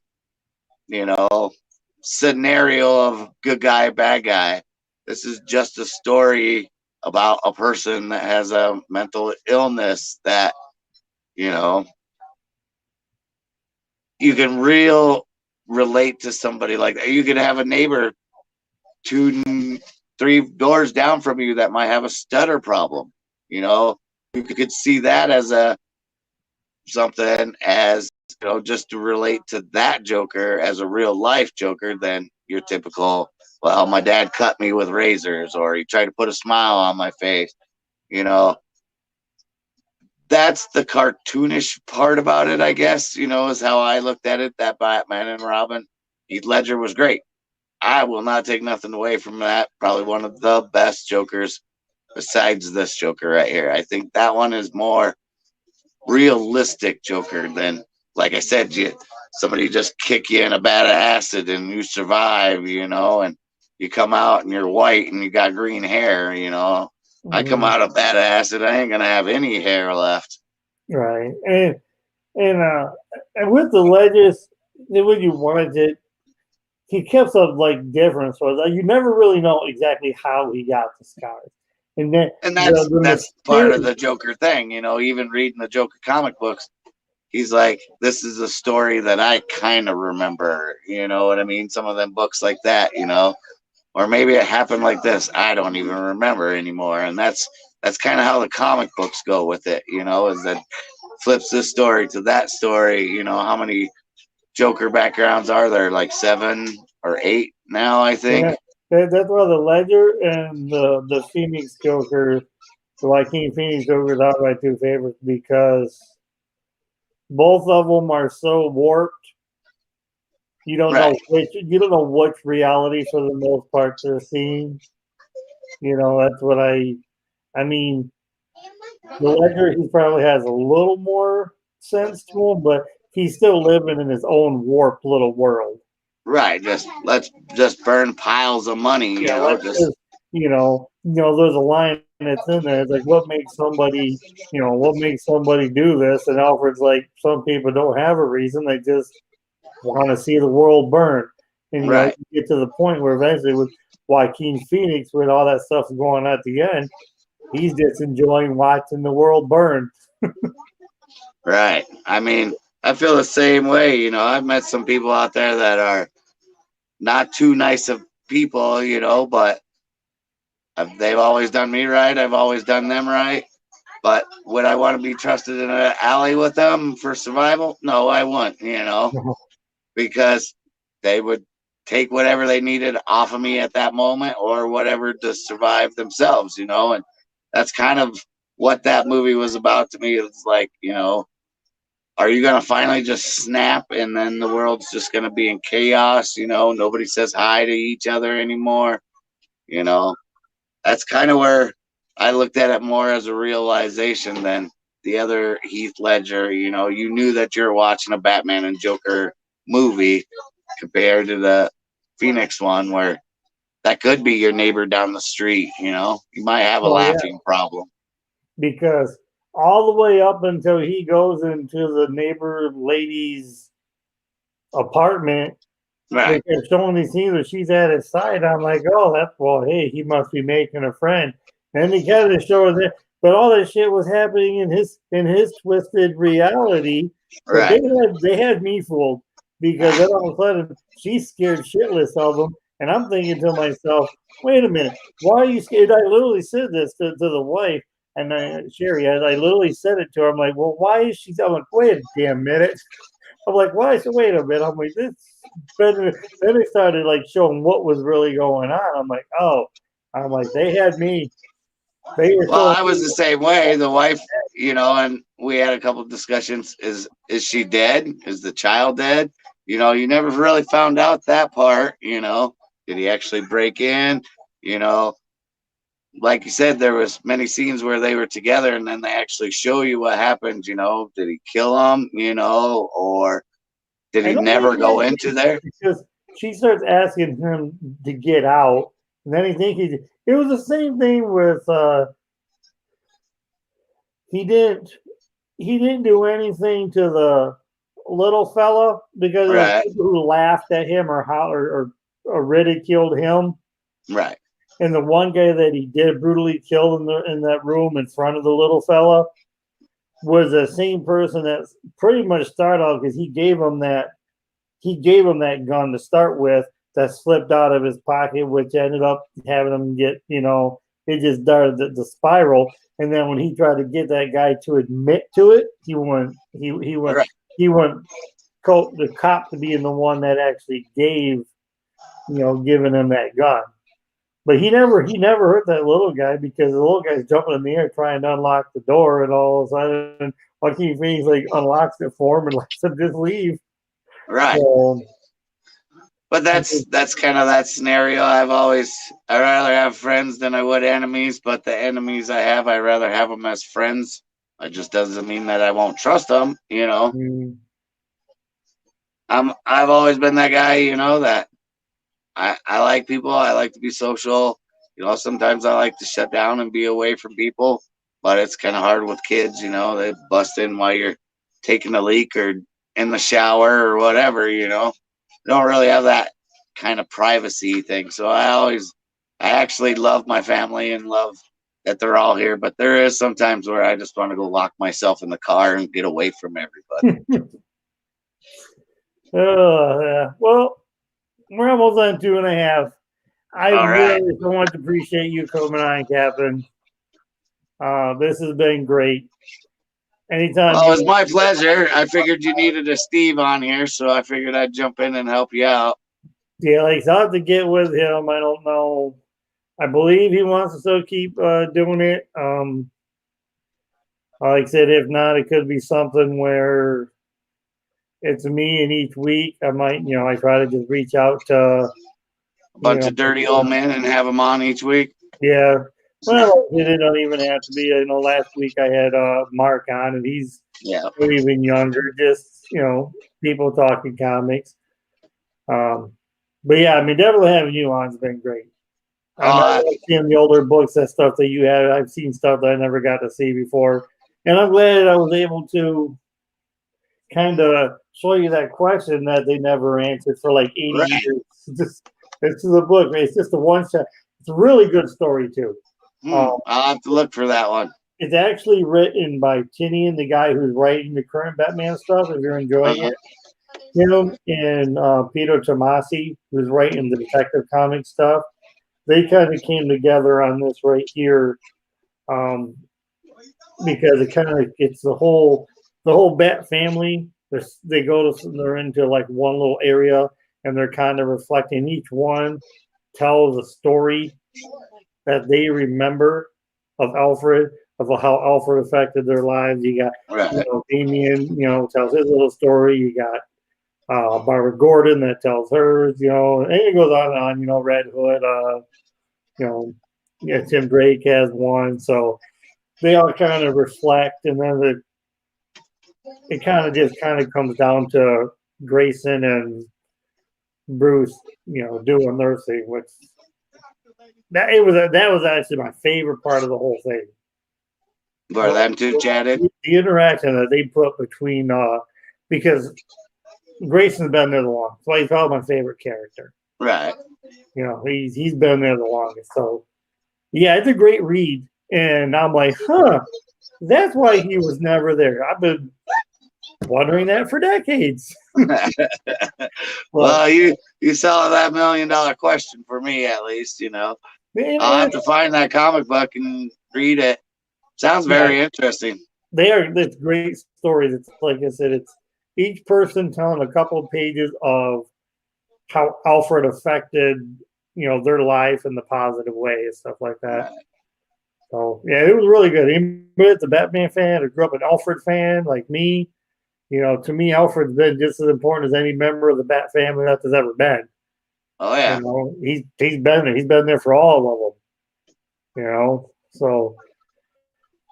But yeah, I just want to thank you so much for coming on. It's been awesome. It's my pleasure. And like I said, be looking out because I do have you and Tori both on the list for that Shadow of the Bat giveaway. I'm going to probably be doing that. I'm going to probably drop a video tomorrow, and then I'm going to get with Z and see if we just can do the other quick drawing on his channel. To you know, to maybe we got more people because there's a lot of people that's on this list, and if nothing else, since I can't figure out how to get a hold of them, Z probably does. So yeah, because I don't want that to happen. And that's the thing about our community. Somebody always knows somebody, even if they're a new person. You could be like, "Hey, this guy just started," you know, and that's what I love about the comic book community. You know. And that's what I ended up with. This person that won when I did this last week with Stevie. I kept asking around, but nobody knew who they was. And when I checked it, they got a channel, but it says something like this channel's private or something like that. He's got a channel, he's got videos, but I didn't find him on IG at all. So I'm like, well, you know, I said be a subscriber. In the video, in the whole explanation video, it did say, anyways, this is the day it's happening. Please at least be present for it. Please be a subscriber. I mean, if you're a subscriber, you would know when I'm dropping new videos. And especially that video says, you know, contest details or contest, you know, going to be done on this day. So I figured he didn't. So. But whole week passed, so I'm gonna do it again. There you go. So, but yeah, thank you so much for coming on. Tell Tori I said have a good night, and got these books back here, bubble wrap. Oh yeah, she'll be waiting for them. And I will. I'll check in on that other one. Okay, it's no big rush. You know what I mean. And then your books, we'll have them set aside. I don't even think she's going to charge you for them. I think she's just going to send them out to you. Well, I appreciate it. But you know. Everybody, I don't know how many we got. It looks like there's only one watching. If anybody does watch this on the playback, we appreciate it. Please sub up Capn Comics if you haven't already done it. There will be a link to the his channel in the description. Amazing content that they put out. Once again, thank you, Cap. And remember, please, everybody, subscribe, comment, hit that notification button, and thumbs up. And definitely this guy right over, you got my finger, there we go. This guy that's right over here. Please, sub up. So, everybody out there, stay worthy, take care, and we will talk to you later. Peace, everybody.